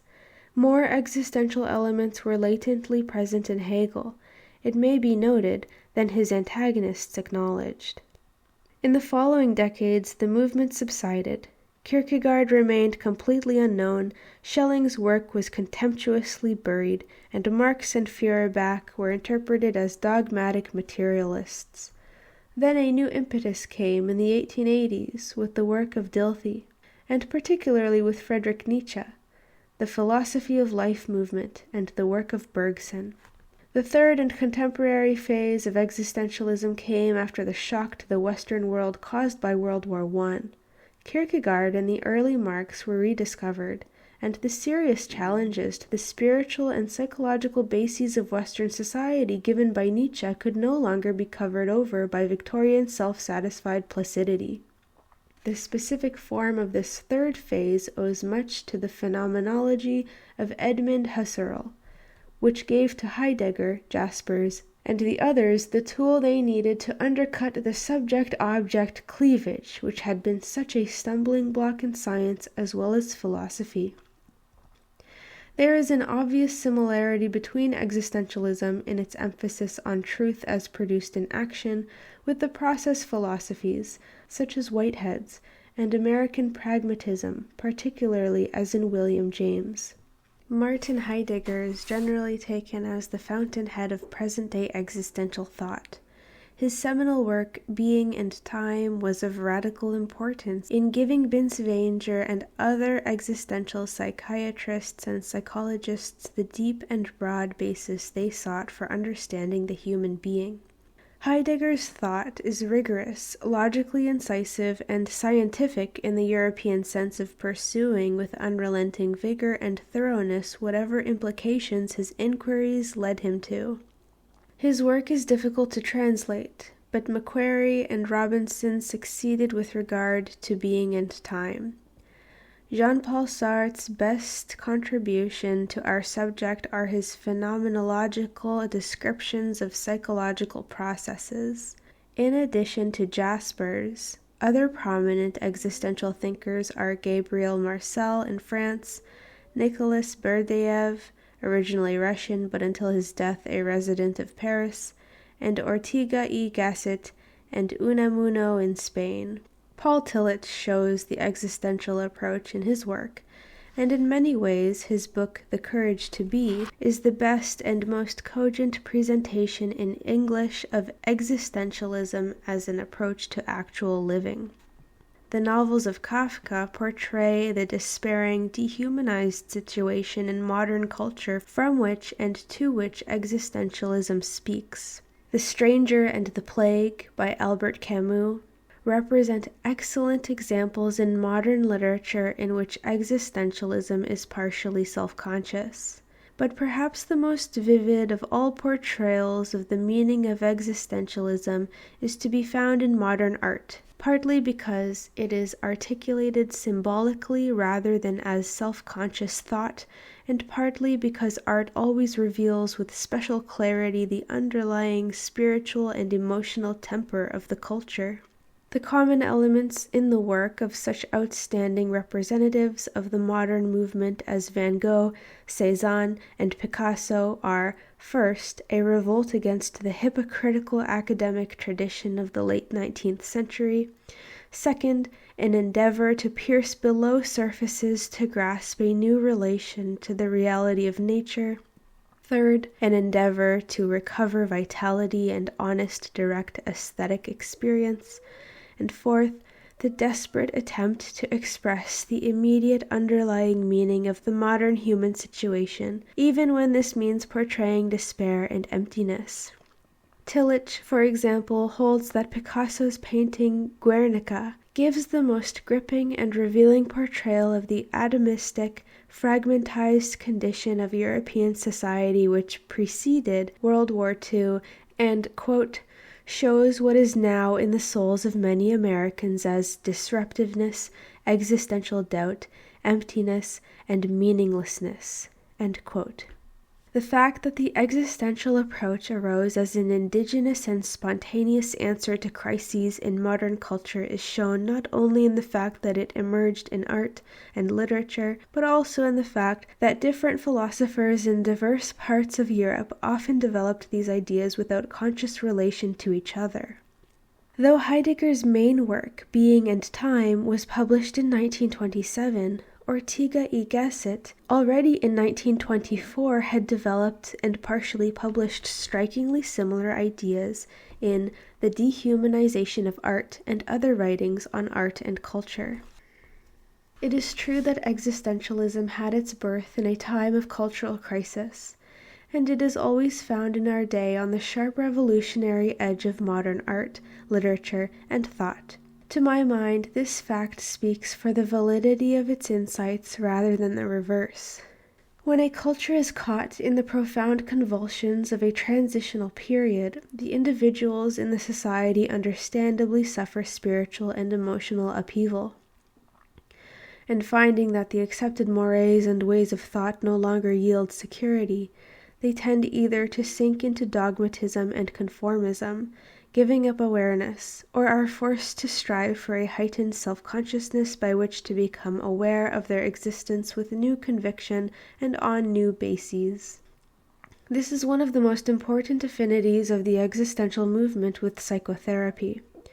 Both are concerned with individuals in crisis, and far from saying that the insights of a crisis period are, quote, simply the product of anxiety and despair, end quote, we are more likely to find, as we do time and again in psychoanalysis, that a crisis is exactly what is required to shock people out of unaware dependence upon external dogma and to force them to unravel layers of pretense, to reveal naked truth about themselves which, however unpleasant, will at least be solid.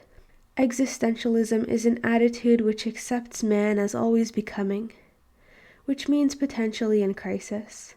But this does not mean it will be despairing. Socrates, whose dialectical search for truth in the individual is the prototype of existentialism, was optimistic.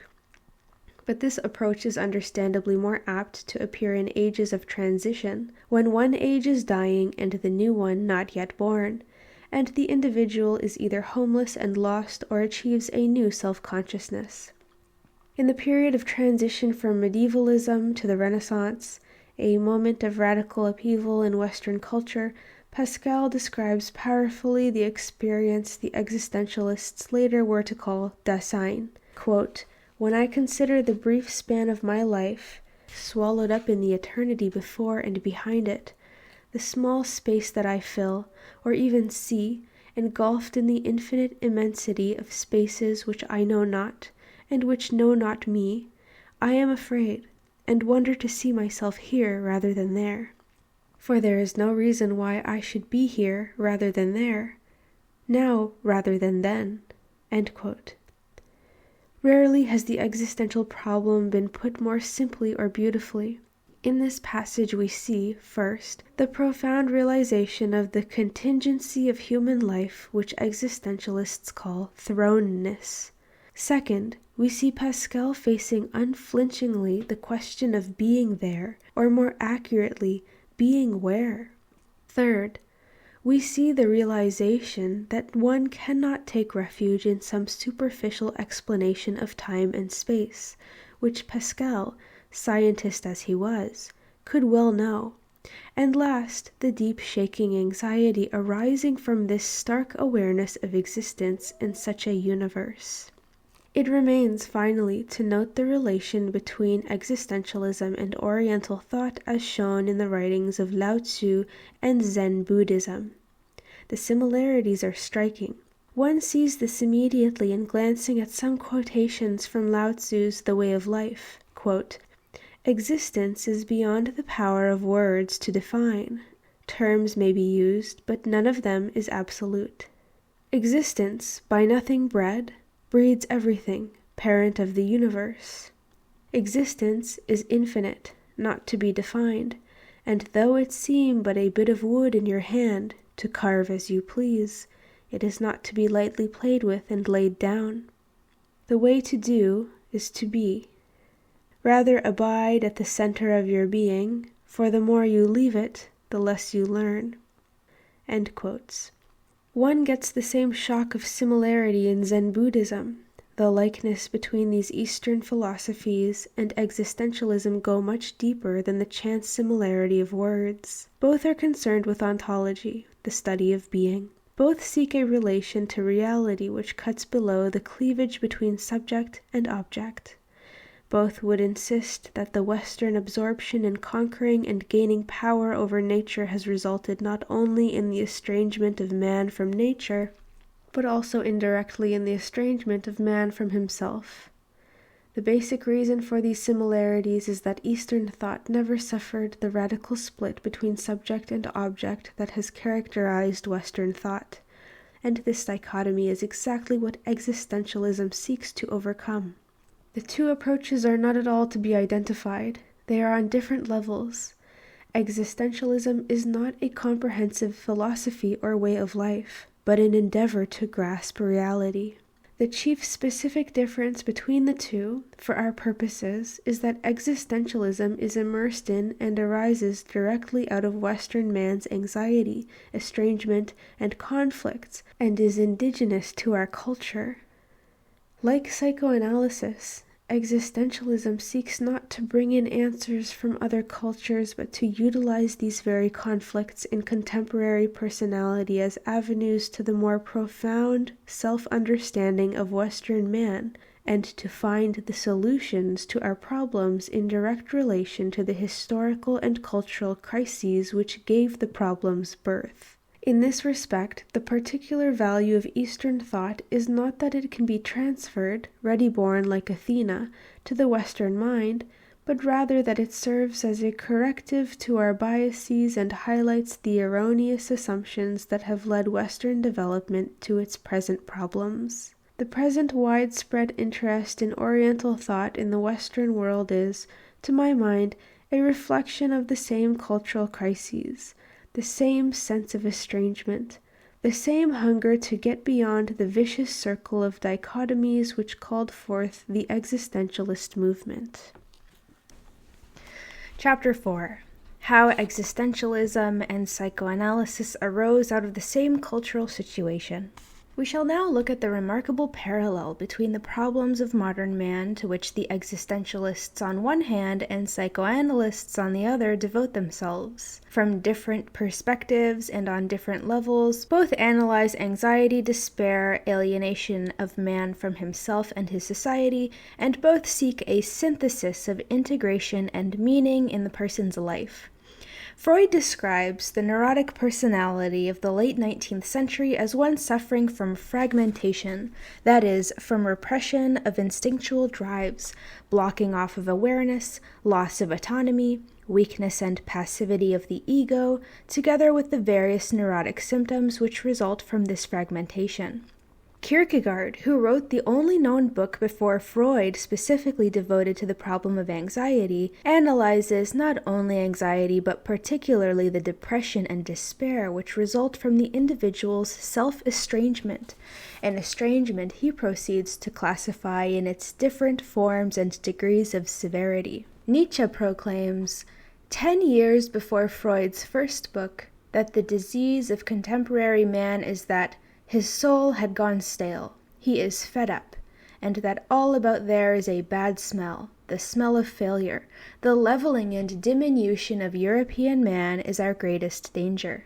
End quote. He then proceeds to describe, in terms which remarkably predict the later psychoanalytic concepts, how blocked instinctual powers turn within the individual into resentment, self-hatred, hostility, and aggression. Freud did not know Kierkegaard's work, but he regarded Nietzsche as one of the authentically great men of all time. What is the relation between these three giants of the 19th century, none of whom directly influenced either of the others? And what is the relation between the two approaches to human nature they originated, existentialism and psychoanalysis, probably the two most important to have shaken, and indeed toppled, the traditional concepts of man? To answer these questions, we must inquire into the cultural situation of the middle and late 19th century, out of which both approaches to man arose and to which both sought to give answers.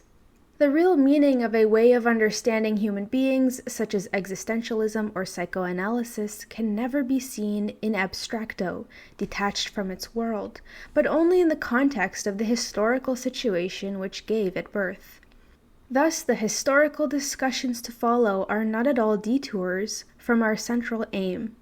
Indeed, it is precisely this historical approach which may throw light on our chief question, namely, how the specific scientific techniques that Freud developed for the investigation of the fragmentation of the individual in the Victorian period are related to the understanding of man and his crises, to which Kierkegaard and Nietzsche contributed so much, and which later provided a broad and deep base for existential psychotherapy. Compartmentalization and inner breakdown in the 19th century. The chief characteristic of the last half of the 19th century was the breaking up of personality into fragments. These fragmentations, as we shall see, were symptoms of the emotional, psychological, and spiritual disintegration occurring in the culture and in the individual. One can see this splitting up of the individual personality not only in the psychology and the science of the period, but in almost every aspect of late 19th century culture. One can observe the fragmentation in family life, vividly portrayed and attacked in Ibsen's A Doll's House. The respectable citizen who keeps his wife and family in one compartment, and his business and other worlds in others, is making his home a doll's house and preparing its collapse. One can likewise see the compartmentalization in the separation of art from the realities of life. The use of art in its prettified, romantic, academic forms as a hypocritical escape from existence and nature, the art as artificiality against which Cezanne, Van Gogh, the Impressionists, and other modern art movements so vigorously protested. One can furthermore see the fragmentation in the separating of religion from weekday existence, making it an affair of Sundays and special observances, and the divorce of ethics from business. The segmentation was occurring also in philosophy and psychology, when Kierkegaard fought so passionately against the enthronement of an arid, abstract reason, and pleaded for a return to reality. He was by no means tilting at windmills. The Victorian man saw himself as segmented into reason, will, and emotions, and found the picture good. His reason was supposed to tell him what to do, then voluntaristic will was supposed to give him the means to do it, and emotions, well, emotions could best be channeled into compulsive business drive and rigidly structuralized in Victorian mores. And the emotions, which would really have upset the formal segmentation, such as sex and hostility, were to be staunchly repressed or let out only in orgies of patriotism or on well-contained weekend binges of bohemia in order that one might, like a steam engine which has let off surplus pressure, work more effectively on returning to his desk Monday morning. Naturally, this kind of man had to put great stress on rationality. Indeed, the very term irrational means a thing not to be spoken of or thought of, and Victorian man's repressing or compartmentalizing was what not to be thought of as a precondition for the apparent stability of the culture. Scotchdale has pointed out how the citizen of the Victorian period so needed to persuade himself of his own rationality that he denied the fact that he had ever been a child or had a child's irrationality and lack of control. Hence the radical split between the adult and the child, which was portentous for Freud's investigations. This compartmentalization went hand in hand with the developing industrialism as both cause and effect. A man who can keep the different segments of his life entirely separated, who can punch the clock every day at exactly the same moment, whose actions are always predictable, who is never troubled by irrational urges or poetic visions, who indeed can manipulate himself the same way he would the machine whose levers he pulls, is the most profitable worker not only on the assembly line, but even on many of the higher levels of production. As Marx and Nietzsche pointed out, the corollary is likewise true. The very success of the industrial system, with its accumulation of money as a validation of personal worth entirely separate from the actual product of a man's hands, had a reciprocal depersonalizing and dehumanizing effect upon man and his relation to others and himself. It was against these dehumanizing tendencies to make man into a machine, to make him over in the image of the industrial system for which he labored, that the early existentialists fought so strongly. And they were aware that the most serious threat of all was that reason would join mechanics in sapping the individual's vitality and decisiveness. Reason, they predicted, was becoming reduced to a new kind of technique. Scientists in our day are often not aware that this compartmentalization, finally, was also characteristic of the sciences of the century of which we are heirs. This 19th century was the era of the autonomous sciences, as Ernst Cassirer phrases it. Each science developed in its own direction. There was no unifying principle, particularly with relation to man. The views of man in the period were supported by empirical evidence amassed by the advancing sciences, but, quote, each theory became a Procrustean bed on which the empirical facts were stretched to fit a preconceived pattern. Owing to this development, our modern theory of man lost its intellectual center. We acquired instead a complete anarchy of thought. Theologians, scientists, politicians, sociologists, biologists, psychologists, ethnologists, economists, all approached the problem from their own viewpoints. Every author seems in the last count to be led by his own conception and evaluation of human life." End quote. It is no wonder that Max Scheler declared, quote, "In no other period of human knowledge has man ever become more problematic to himself than in our days. We have a scientific, a philosophical, and a theological anthropology that know nothing of each other. Therefore, we no longer possess any clear and consistent idea of man. The ever-growing multiplicity of the particular sciences that are engaged in the study of men has much more confused and obscured than elucidated our concept of man." End quote. On the surface, the Victorian period appeared placid, contented, ordered, but this placidity was purchased at the price of widespread, profound, and increasingly brittle repression. As in the case of an individual neurotic, the compartmentalization became more and more rigid as it approached the point, August 11th, 1914, when it was to collapse altogether. Now it is to be noted that the compartmentalization of the culture had its psychological parallel in radical repression within the individual personality. Freud's genius was in developing scientific techniques for understanding, and mayhap curing, this fragmentized individual personality. But he did not see, until much later, when he reacted to the fact with pessimism and some detached despair, that the neurotic illness in the individual was only one side of disintegrating forces which affected the whole of society. Kierkegaard, for his part, foresaw the results of this disintegration upon the inner emotional and spiritual life of the individual. Endemic anxiety, loneliness, estrangement of one man from another, and finally the condition that would lead to ultimate despair, man's alienation from himself. But it remained for Nietzsche to paint most graphically the approaching situation. Quote, "We live in a period of atoms, of atomic chaos." End quote. And out of this chaos he foresaw in a vivid prediction of collectivism in the 20th century, quote, "The terrible apparition, the nation-state, and the hunt for happiness will never be greater than when it must be caught between today and tomorrow, because the day after tomorrow all hunting time may have come to an end altogether." End quote. Freud saw this fragmentation of personality in the light of natural science and was concerned with formulating its technical aspects. Kierkegaard and Nietzsche did not underestimate the importance of this specific psychological analysis, but they were much more concerned with understanding man as the being who represses, the being who surrenders self-awareness as a protection against reality and then suffers the neurotic consequences.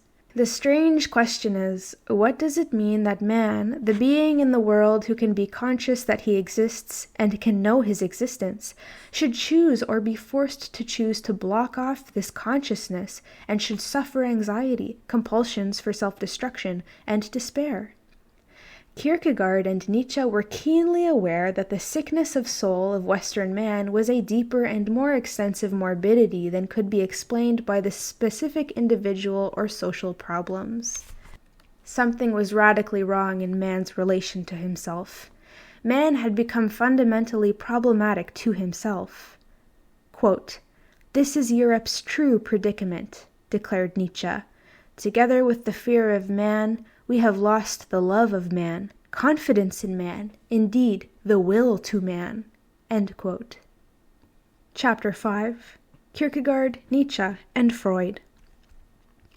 We turn now to a more detailed comparison of the approach to understanding Western man given by Kierkegaard and Nietzsche, with the hope of seeing more clearly their interrelationship with the insights and methods of Freud. Kierkegaard. Kierkegaard's penetrating analysis of anxiety, which we have summarized in another volume, would alone assure him of a position among the psychological geniuses of all time. His insights into the significance of self-consciousness, his analysis of inner conflicts, loss of the self, and even psychosomatic problems are the more surprising since they antedate Nietzsche by 4 decades and Freud by half a century. This indicates in Kierkegaard a remarkable sensitivity to what was going on under the surface of Western man's consciousness in his day, to erupt only half a century later. He died at the early age of 44, after an intense, passionate, and lonely period of creativity in which he wrote almost 24 books in the space of 15 years. Secure in the knowledge that he would become important in decades to come, he had no illusions about his discoveries and insights being welcomed in his day. "The present writer," he says in one satirical passage about himself, "is nothing of a philosopher. He is an amateur writer who neither writes the system nor promises the system nor ascribes anything to it.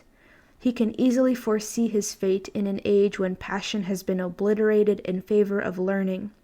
In an age when an author who wants to have readers must take care to write in such a way that the book can easily be perused during the afternoon nap. He foresees his fate, that he will be entirely ignored." End quote. True to his prediction, he was almost unknown in his day, except for satirical lampooning in Corsair, the humor magazine of Copenhagen. For half a century he remained forgotten, and was then rediscovered in the second decade of this century, not only to have a profound effect on philosophy and religion, but also to yield specific and important contributions to depth psychology. Binswanger, for example, states in his paper on Ellen West that she, quote, "suffered from that sickness of the mind which Kierkegaard, with the keen insight of genius, described and illuminated from all possible aspects under the name of sickness unto death. I know of no document which could more greatly advance the existential analytic interpretation of schizophrenia than that. One might say that in this document Kierkegaard had recognized with intuitive genius the coming of schizophrenia." End quote. Binswanger goes on to remark that the psychiatrist or psychologist who does not concur in Kierkegaard's religious interpretations nevertheless remains, quote, "deeply indebted to this work of Kierkegaard." End quote. Kierkegaard, like Nietzsche, did not set out to write philosophy or psychology. He sought only to understand, to uncover, to disclose human existence. With Freud and Nietzsche, he shared a significant fact. All three of them based their knowledge chiefly on the analysis of one case, namely, themselves. Freud's germinal books, such as Interpretation of Dreams, were based almost entirely on his own experience and his own dreams. He wrote in so many words to Fliess that the case he struggled with and analyzed continually was himself. Every system of thought, remarked Nietzsche, says only, "This is a picture of all life, and from it learn the meaning of your life," and conversely, read only your life and understand from it the hieroglyphs of universal life. End quote. The central psychological endeavor of Kierkegaard may be summed up under the heading of the question he pursued relentlessly: how can you become an individual? The individual was being swallowed up on the rational side of Hegel's vast logical absolute whole, on the economic side by the increasing objectification of the person, and on the moral and spiritual side by the soft and vapid religion of his day. Europe was ill, and was to become more so, not because knowledge or techniques were lacking, but because of the want of passion, commitment. Quote, "Away from speculation, away from the system," he called, and back to reality. End quote. He was convinced not only that the goal of pure objectivity is impossible, but that even if it were possible, it would be undesirable. And from another angle, it is immoral. We are so involved in each other and the world that we cannot be content to view the truth disinterestedly. Like all the existentialists, he took the term interest, seriously. Every question is the question for the single one, that is, for the alive and self-aware individual. And if we don't start with the human being there, we shall have spawned, with all our technical prowess, a collectivism of robots who will end up not just in emptiness, but in self-destructive despair. One of the most radical contributions of Kierkegaard to later dynamic psychology is his formulation of truth as relationship. In the book which was later to become the Manifesto for Existentialism, he writes, "When the question of truth is raised in an objective manner, reflection is directed objectively to the truth, as an object to which the knower is related. Reflection is not focused upon the relationship, however, but upon the question of whether it is the truth to which the knower is related. If only the object to which he is related is the truth, the subject is accounted to be in the truth. When the question of the truth is raised subjectively, reflection is directed subjectively to the nature of the individual's relationship. If only the mode of this relationship is in the truth, the individual is in the truth, even if he should happen to be thus related to what is not true." End quote. It would be hard to exaggerate how revolutionary these sentences were and still are for modern culture as a whole and for psychology in particular. Here is the radical original statement of relational truth, Here is the fountainhead of the emphasis in existential thought on truth as inwardness, or as Heidegger puts it, truth as freedom. Here, too, is the prediction of what was later to appear in 20th century physics, namely, the reversal of the principle of Copernicus, that one discovered truth most fully by detaching man, the observer. Kierkegaard foretells the viewpoint of Bohr, Heisenberg, and other modern physicists that the Copernican view that nature can be separated from man is no longer tenable. The ideal of a science which is completely independent of man, i.e., completely objective, is an illusion, in Heisenberg's words.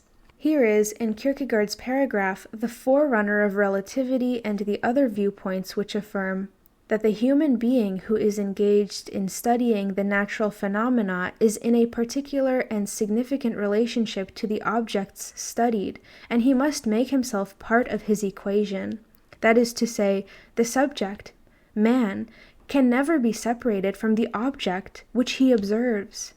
It is clear that the cancer of Western thought, the subject-object split, received a decisive attack in this analysis of Kierkegaard's. But the implications of this landmark are even more specific and more incisive in psychology. It releases us from bondage to the dogma that truth can be understood only in terms of external objects.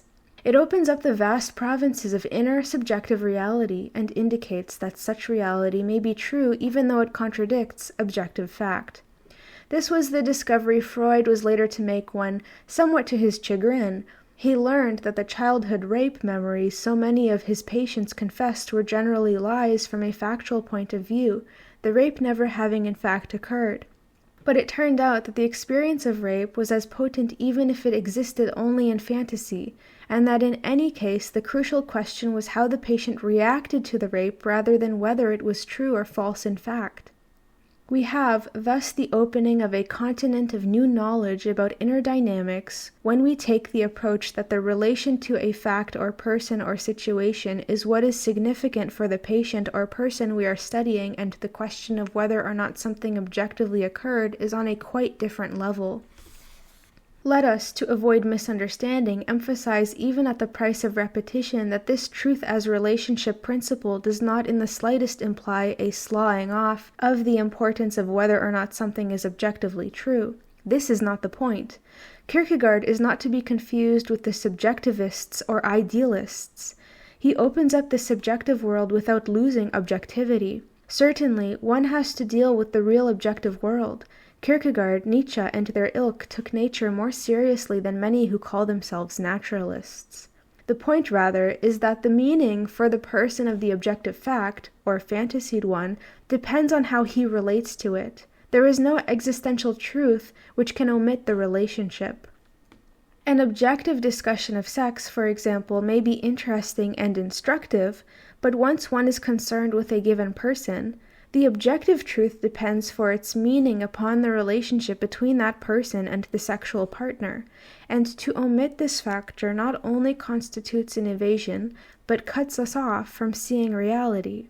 The approach stated in Kierkegaard's sentences is, furthermore, the forerunner of concepts of participant observation of Sullivan, and the other emphases upon the significance of the therapist in the relationship with the patient. The fact that the therapist participates in a real way in the relationship and is an inseparable part of the field does not, thus, impair the soundness of his scientific observations. Indeed, can we not assert that unless the therapist is a real participant in the relationship and consciously recognizes this fact, he will not be able to discern with clarity what is in fact going on? The implication of this manifesto of Kierkegaard is that we are freed from the traditional doctrine, so limiting, self-contradictory, and indeed often destructive in psychology, that the less we are involved in a given situation, the more clearly we can observe the truth. The implication of that doctrine was, obviously enough, that there is an inverse relation between involvement and our capacity to observe without bias.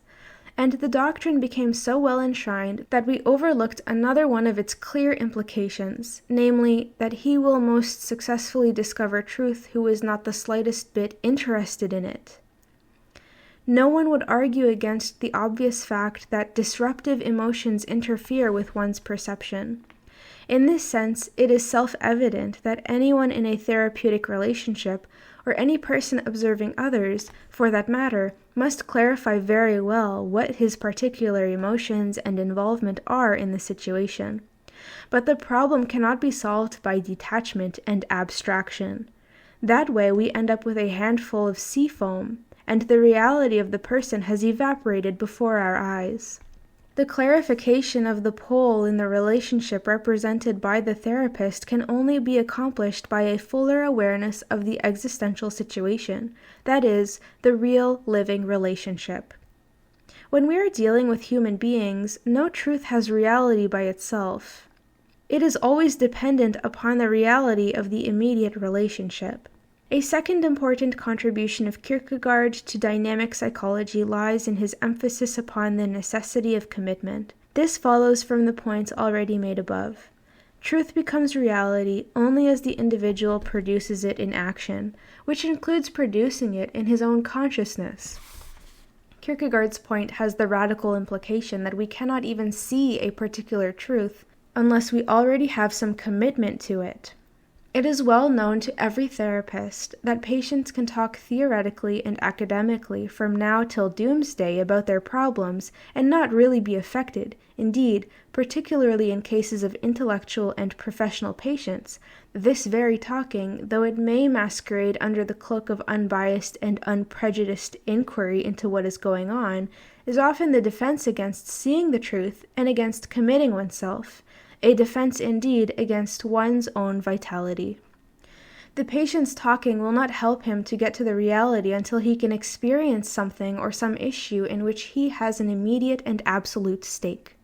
This is often expressed under the rubric of the necessity of arousing anxiety in the patient.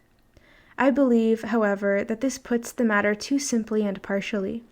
Is not the more fundamental principle that the patient must find or discover some point in his existence where he can commit himself before he can permit himself even to see the truth of what he is doing? This is what Kierkegaard means by passion and commitment, as over against objective disinterested observation. One corollary of this need for commitment is the commonly accepted phenomenon that we cannot get to the underlying levels of a person's problems by laboratory experimentation. Only when the person himself has some hope of getting relief from his suffering and despair, and of receiving some help in his problems, will he undertake the painful process of investigating his illusions and uncovering his defenses and rationalizations. Nietzsche. We turn now to Friedrich Nietzsche, 1844 to 1900. He was very different from Kierkegaard in temperament, and, living 4 decades later, he reflected 19th century culture at a different stage. He never read Kierkegaard. His friend Brandes called his attention to the Dane 2 years before Nietzsche's death, too late for Nietzsche to know the works of his predecessor, who was superficially so different, but in many essentials so alike. Both represent in fundamental ways the emergence of the existential approach to human life. Both are often cited together as the thinkers who discerned most profoundly and predicted most accurately the psychological and spiritual state of Western man in the 20th century. Like Kierkegaard, Nietzsche was not anti-rational, nor should he be confused with the philosophers of feeling or the back-to-nature evangelists. He attacked not reason, but mere reason, and he attacked it in the arid, fragmentized, rationalistic form it assumed in his day. He sought to push reflection, again like Kierkegaard, to its uttermost limits to find the reality which underlies both reason and unreason. For reflection is, after all, a turning in on itself, a mirroring, and the issue for the living existential person is what he is reflecting. Otherwise, reflecting empties the person of vitality. Like the depth psychologists to follow him, Nietzsche sought to bring into the scope of existence the unconscious, irrational sources of man's power and greatness, as well as his morbidity and self-destructiveness. Another significant relationship between these two figures and depth psychology is that they both developed a great intensity of self-consciousness. They were well aware that the most devastating loss in their objectivating culture was the individual's consciousness of himself, a loss to be expressed later in Freud's symbol of the ego as weak and passive, quote, lived by the id, end quote, having lost its own self-directive powers. Kierkegaard had written, "The more consciousness, the more self," a statement which Sullivan was to make in a different context a century later, and which is implied in Freud's description of the aim of his technique as the increasing of the sphere of consciousness. Quote, "Where id was, there ego shall be," end quote. But Kierkegaard and Nietzsche could not escape in their special historical situations the tragic consequences of their own intensity of self-consciousness. Both were lonely, anti-conformist in the extreme, and knew the deepest agonies of anxiety, despair, isolation. Hence, they could speak from an immediate personal knowledge of these ultimate psychological crises. Nietzsche formulated the truths that we all struggle toward. He lived and wrote at a time, the last half of the 19th century, when European man was psychologically and spiritually disintegrating. Outwardly, the period was still one of stability and bourgeois conformism, but inwardly the spiritual rotting of human beings, if I may take my cue from Nietzsche's own words, was visible to Nietzsche. Religious faith had been transformed into resentment, vitality into sexual repression, and a general hypocrisy marked the condition of man at that time. In an age like that one, and like our own, one had to be a psychologist in order to be a good philosopher, for man was crying to be ministered to, man who had lost his center, who was suffering psychological and spiritual disorientation. Nietzsche was brilliantly fitted for being the physician to this disoriented man. He often spoke of himself as a psychologist. In Beyond Good and Evil, he argued that psychology should be recognized again as the queen of the sciences, for whose service and preparation the other sciences exist. For psychology is now again the path to the fundamental problems. End quote. Nietzsche's concept of Superman and will to power are endeavors to rediscover some fiber, some basis for strength in his contemporaries.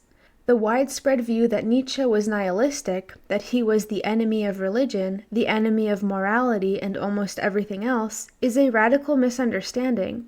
It occurs because of a failure to see not only the meaning of Nietzsche himself, but of the world which called Nietzsche forth and to which he spoke. Nietzsche held that one should experiment on all truth not simply in the laboratory, but in one's own experience.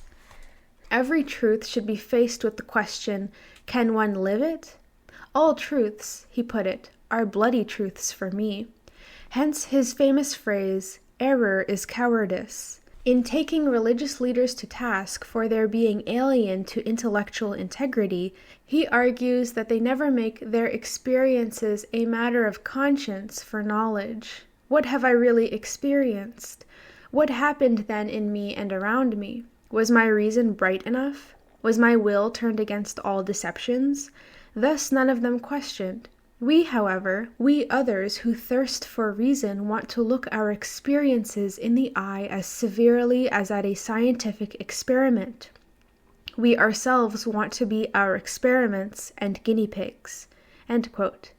Neither Kierkegaard nor Nietzsche had the slightest interest in starting a movement or a new system, a thought which indeed would have offended them. Both proclaimed, in Nietzsche's phrase, "Follow not me, but you." End quote. Both were aware that the psychological and emotional disintegration which they described as endemic, if still underground, in their periods was related to man's loss of faith in his essential dignity and humanity.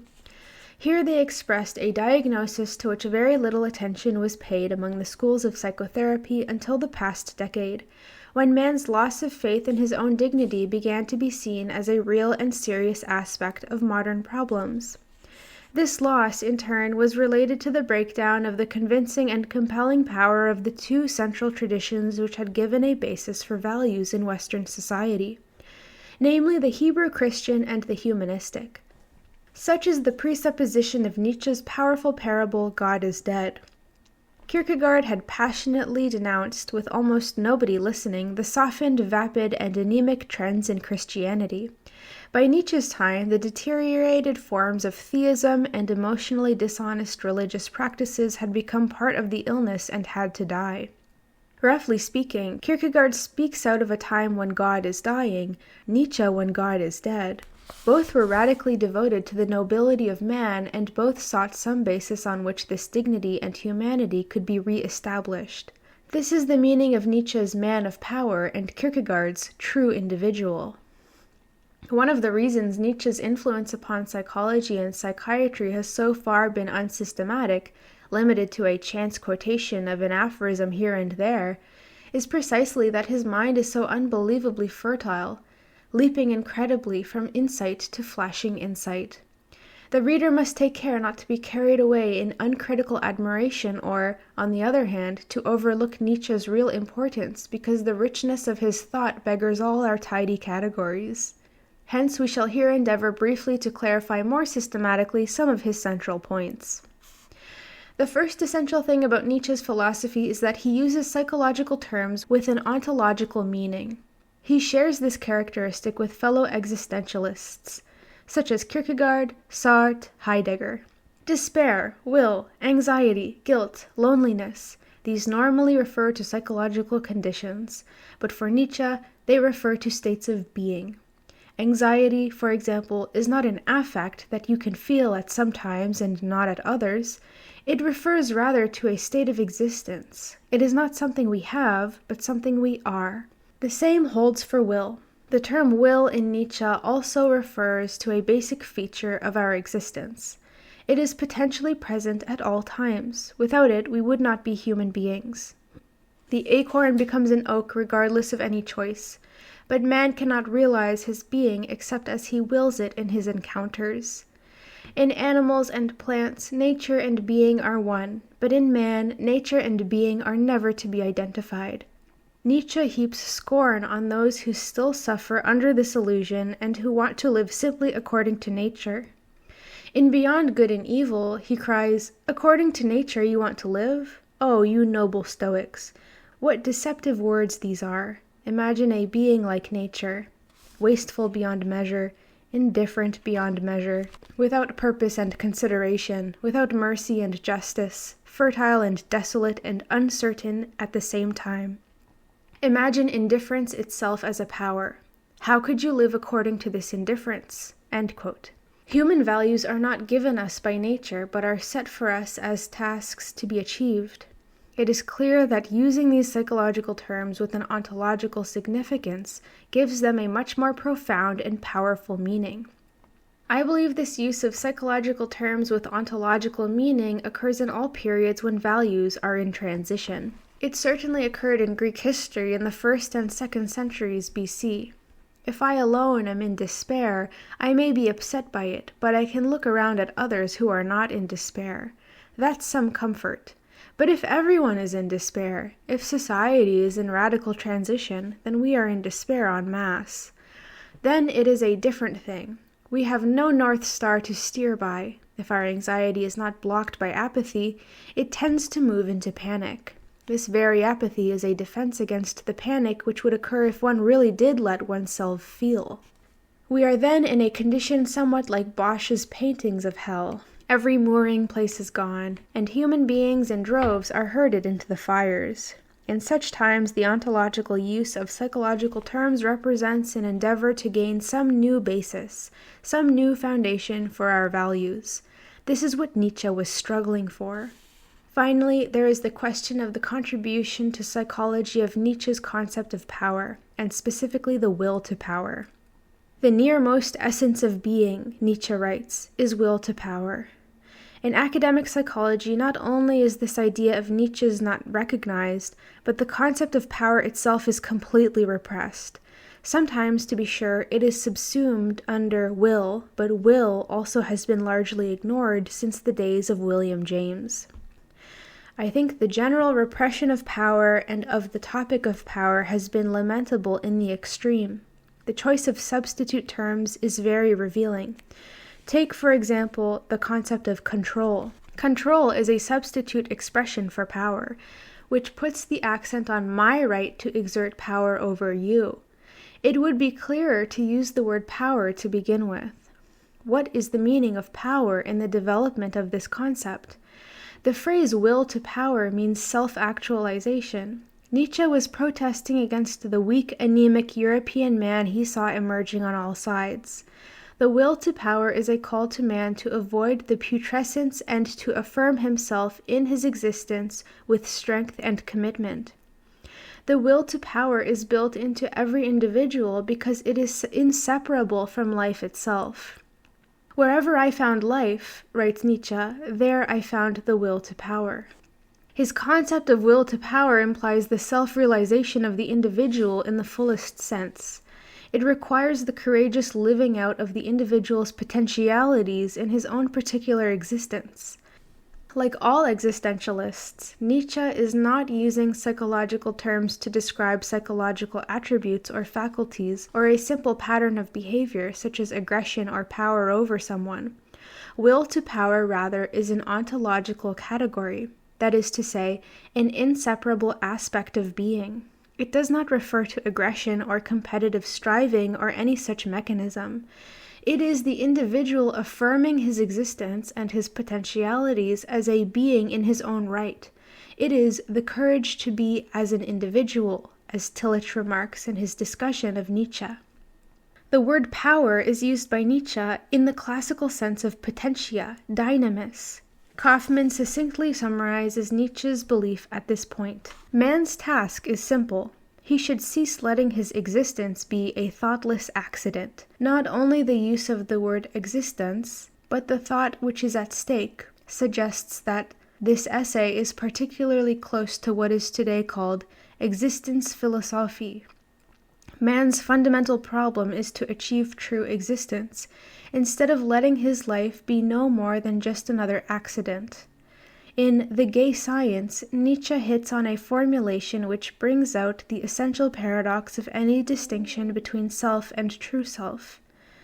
What does your conscience say? You shall become who you are. Nietzsche maintains this conception until the end, and the full title of his last work is Ecce Homo, wie man wird, was man ist, how one becomes what one is. End quote. In an infinite variety of ways, Nietzsche holds that this power, this expansion, growing, bringing one's inner potentialities into birth in action is the central dynamic and need of life. His work here relates directly to the problem in psychology of what the fundamental drive of organisms is, the blocking of which leads to neurosis. It is not urge for pleasure or reduction of libidinal tension or equilibrium or adaptation. The fundamental drive, rather, is to live out one's potentia. Not for pleasure does man strive, holds Nietzsche, but for power. Indeed, happiness is not absence of pain, but the most alive feeling of power, and joy is a plus feeling of power. Health, also, he sees as a byproduct of the use of power. Power here specifically described as the ability to overcome disease and suffering. We come to Nietzsche's concept of being, the basic principle of his philosophy. Being is a generalization, he writes, of the concept of life, of willing, acting, and becoming. And then again, the soul in its essence will say to herself, no one can build the bridge on which you in particular will have to cross the river of life, no one but yourself. Of course, there are countless paths and bridges and demigods ready to carry you over the river, but only at the price of your own self. In all the world, there is one specific way that no one but you can take. Whither does it lead? Do not ask, but walk it. As soon as one says, I want to remain myself, he discovers that it is a frightful resolve. Now he must descend to the depths of his existence. End quote. The tendency in the United States is to contrast being with becoming. The latter word is more acceptable to our American psychologists. Abraham Maslow used it continuously. Gordon Allport used it in the title of one of his books. Becoming is believed to represent the dynamic, the moving, the changing condition, in contrast to what is wrongly considered the ontological static quality of being. I believe this is an error. It is interesting that Nietzsche also, in his later life, comes to the same conclusion. He writes, "In becoming everything is hollow, illusory, flat. The riddle which man must solve can be solved only through being, a being which is just what it is, and cannot perish. Man is now beginning to gauge the depth of his fusion with becoming and with being." Nietzsche was a naturalist in the sense that he sought at all times to relate every expression of life to the broad context of all of nature, but it is precisely at this point that he makes clear that human psychology is always more than biology. One of his most crucial existential emphases is his insistence that the values of human life never come about automatically. The human being can lose his own being by his own choices, as a tree or stone cannot. Affirming one's own being creates the values of life. Quote, "Individuality, worth, and dignity are not gegeben, i.e. given us as data by nature, but aufgegeben, i.e. given or assigned to us as a task which we ourselves must solve." End quote. This is an emphasis which likewise comes out in Tillich's belief that courage opens the way to being. If you do not have courage to be, you lose your own being. And it similarly appears in extreme form in Sartre's contention, "You are your choices." In his approach to the question of health, Nietzsche again speaks to contemporary psychology. Health is not a fixed state that some lucky people arrive at. This is a great consolation to many of us who have been ill much of our lives. Health is a dynamic balance in the struggle to overcome disease. The artist is an artist because he gains a sensitivity out of his struggle between sickness and health. To quote Nietzsche here, "The spirit grows, strength is restored by wounding." Health is the capacity to overcome disease. This points toward Nietzsche's later idea of power as the artist's ability to overcome disease and suffering. We also find in Nietzsche continuous denial of the common idea that survival is the highest value of life. He heaps scorn on those who think they are Darwinians and who fail to see that man seeks not to preserve his potentiality, but rather to express it. At almost any point at which one opens Nietzsche, one finds psychological insights which are not only penetrating and astute in themselves, but amazingly parallel to the psychoanalytic mechanisms Freud was to formulate a decade and more later. For example, turning to the Genealogy of Morals, written in 1887, we find, quote, "All instincts that are not allowed free play turn inward. This is what I call man's interiorization." End quote. One looks twice, noting the curiously close prediction of the later Freudian concept of repression. Nietzsche's eternal theme was the unmasking of self-deception. Throughout the whole essay mentioned above, he develops the thesis that altruism and morality are the results of repressed hostility and resentment. That when the individual's potentia are turned inward, bad conscience is the result. He gives a vivid description of the impotent people who are full of bottled-up aggressions. Their happiness is purely passive and takes the form of drugged tranquility, stretching and yawning, peace, Sabbath, emotional slackness. End quote.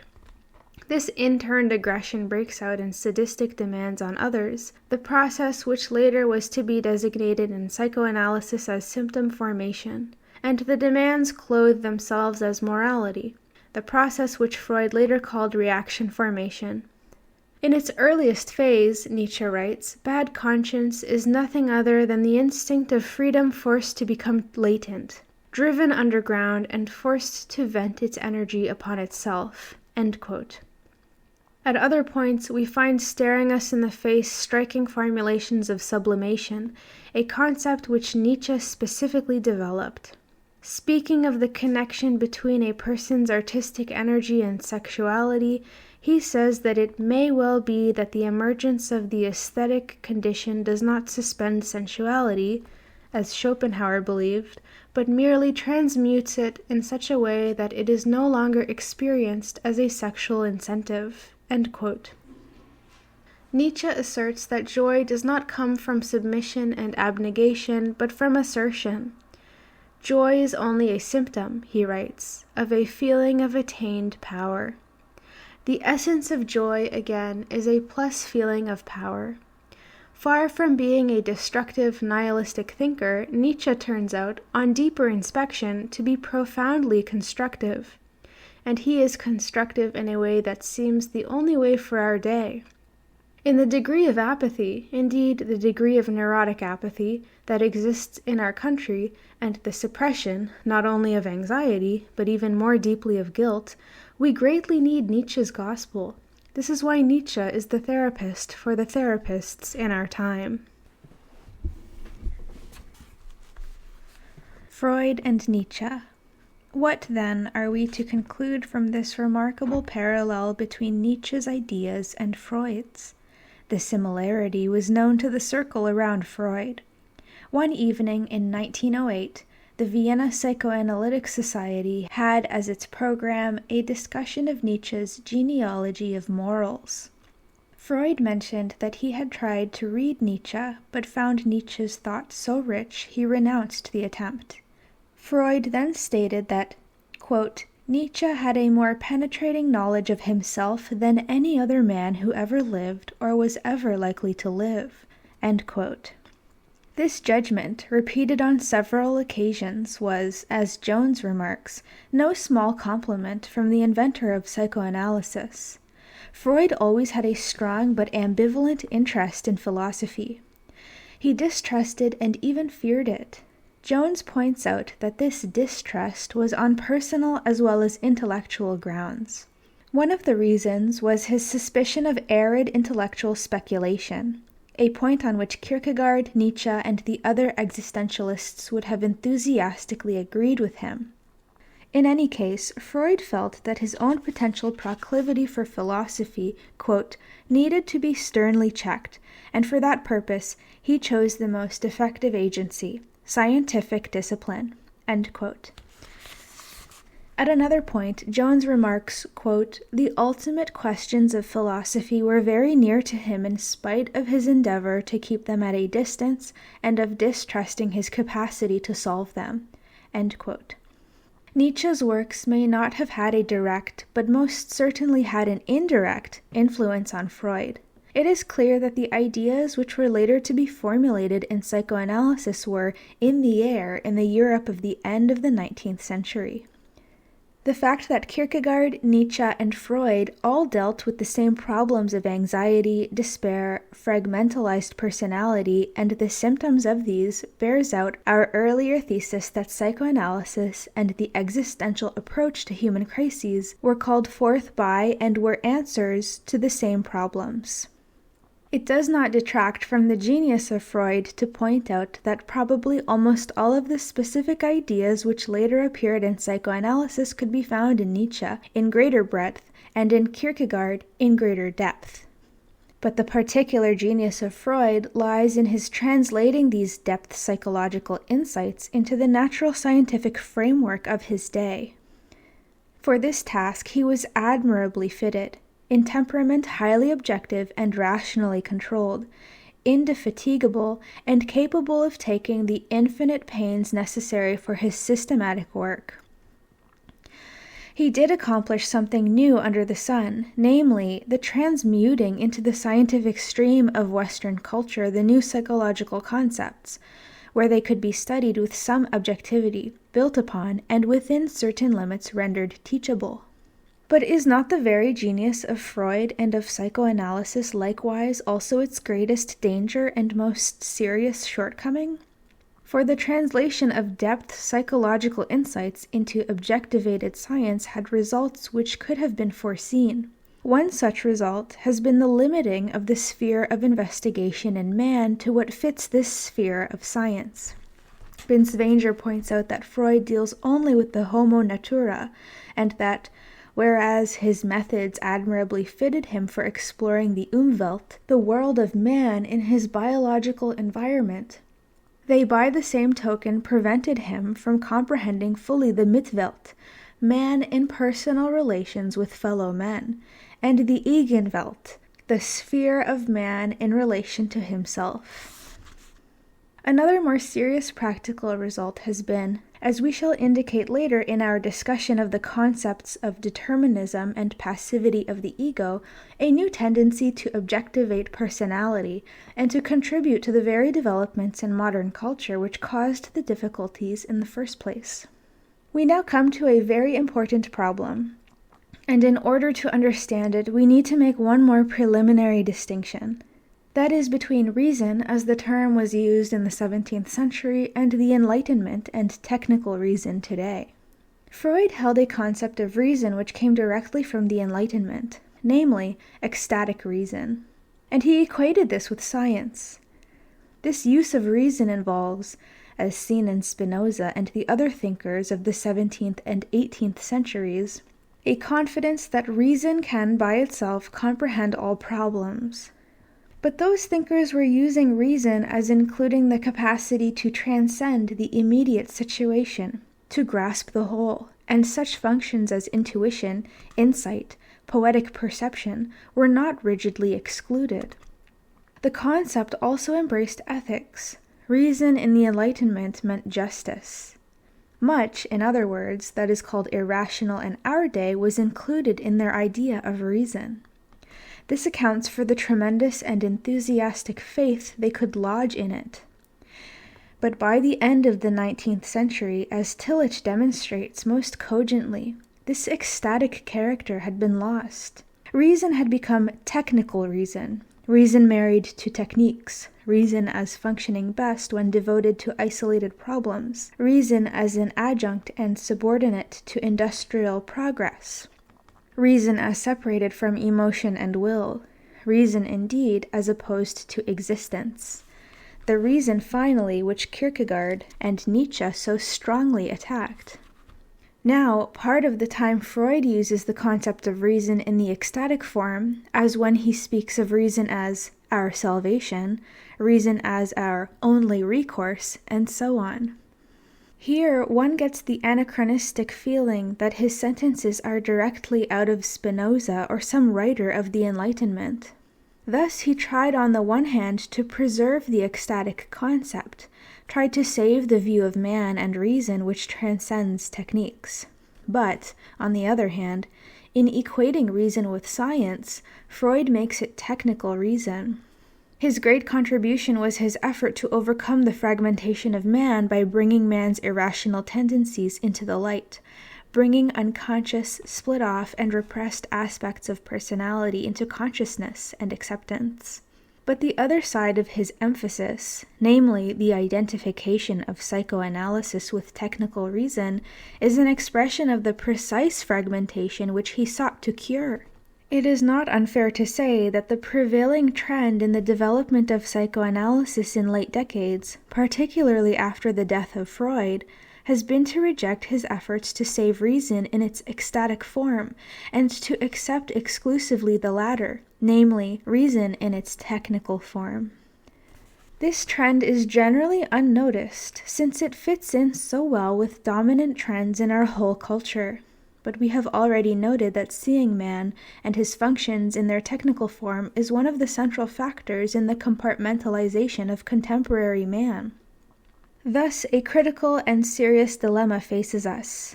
On the theoretical side, psychoanalysis and other forms of psychology, to the extent that they are wedded to technical reason, themselves add to the chaos in our theory of man, both scientific and philosophical, of which Cassirer and Schiller spoke. On the practical side, there is considerable danger that psychoanalysis, as well as other forms of psychotherapy and adjustment psychology, will become new representations of the fragmentation of man, that they will exemplify the loss of the individual's vitality and significance, rather than the reverse, that the new techniques will assist in standardizing and giving cultural sanction to man's alienation from himself, rather than solving it, that they will become expressions of the new mechanization of man, now calculated and controlled with greater psychological precision and on the vaster scale of unconscious and depth dimensions. That psychoanalysis and psychotherapy in general will become part of the neurosis of our day rather than part of the cure. This would indeed be a supreme irony of history. It is not alarmism, nor the showing of unseemly fervor to point out these tendencies, some of which are already upon us. It is simply to look directly at our historical situation and to draw unflinchingly the implications. We are now in a position to see the crucial significance of the existential psychotherapy movement. It is precisely the movement that protests against the tendency to identify psychotherapy with technical reason. It stands for basing psychotherapy on an understanding of what makes man the human being. It stands for defining neurosis in terms of what destroys man's capacity to fulfill his own being.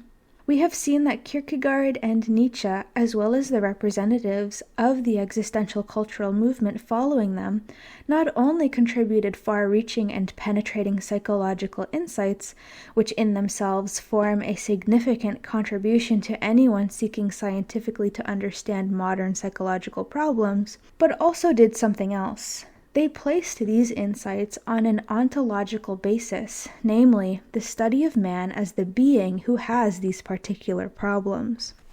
They believed that it was absolutely necessary that this be done, and they feared that the subordination of reason to technical problems would ultimately mean the making of man over in the image of the machine.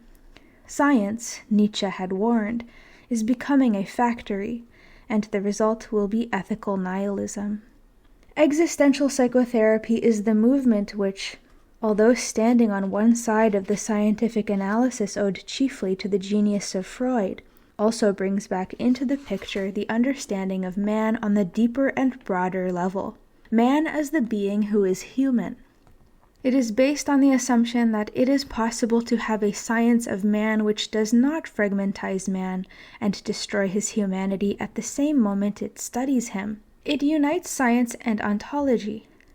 It is not too much to say, thus, that we are here not merely discussing a new method as over against other methods, to be taken or to be left or to be absorbed into some vague catch-all eclecticism. The issue strikes much deeper into our contemporary historical situation.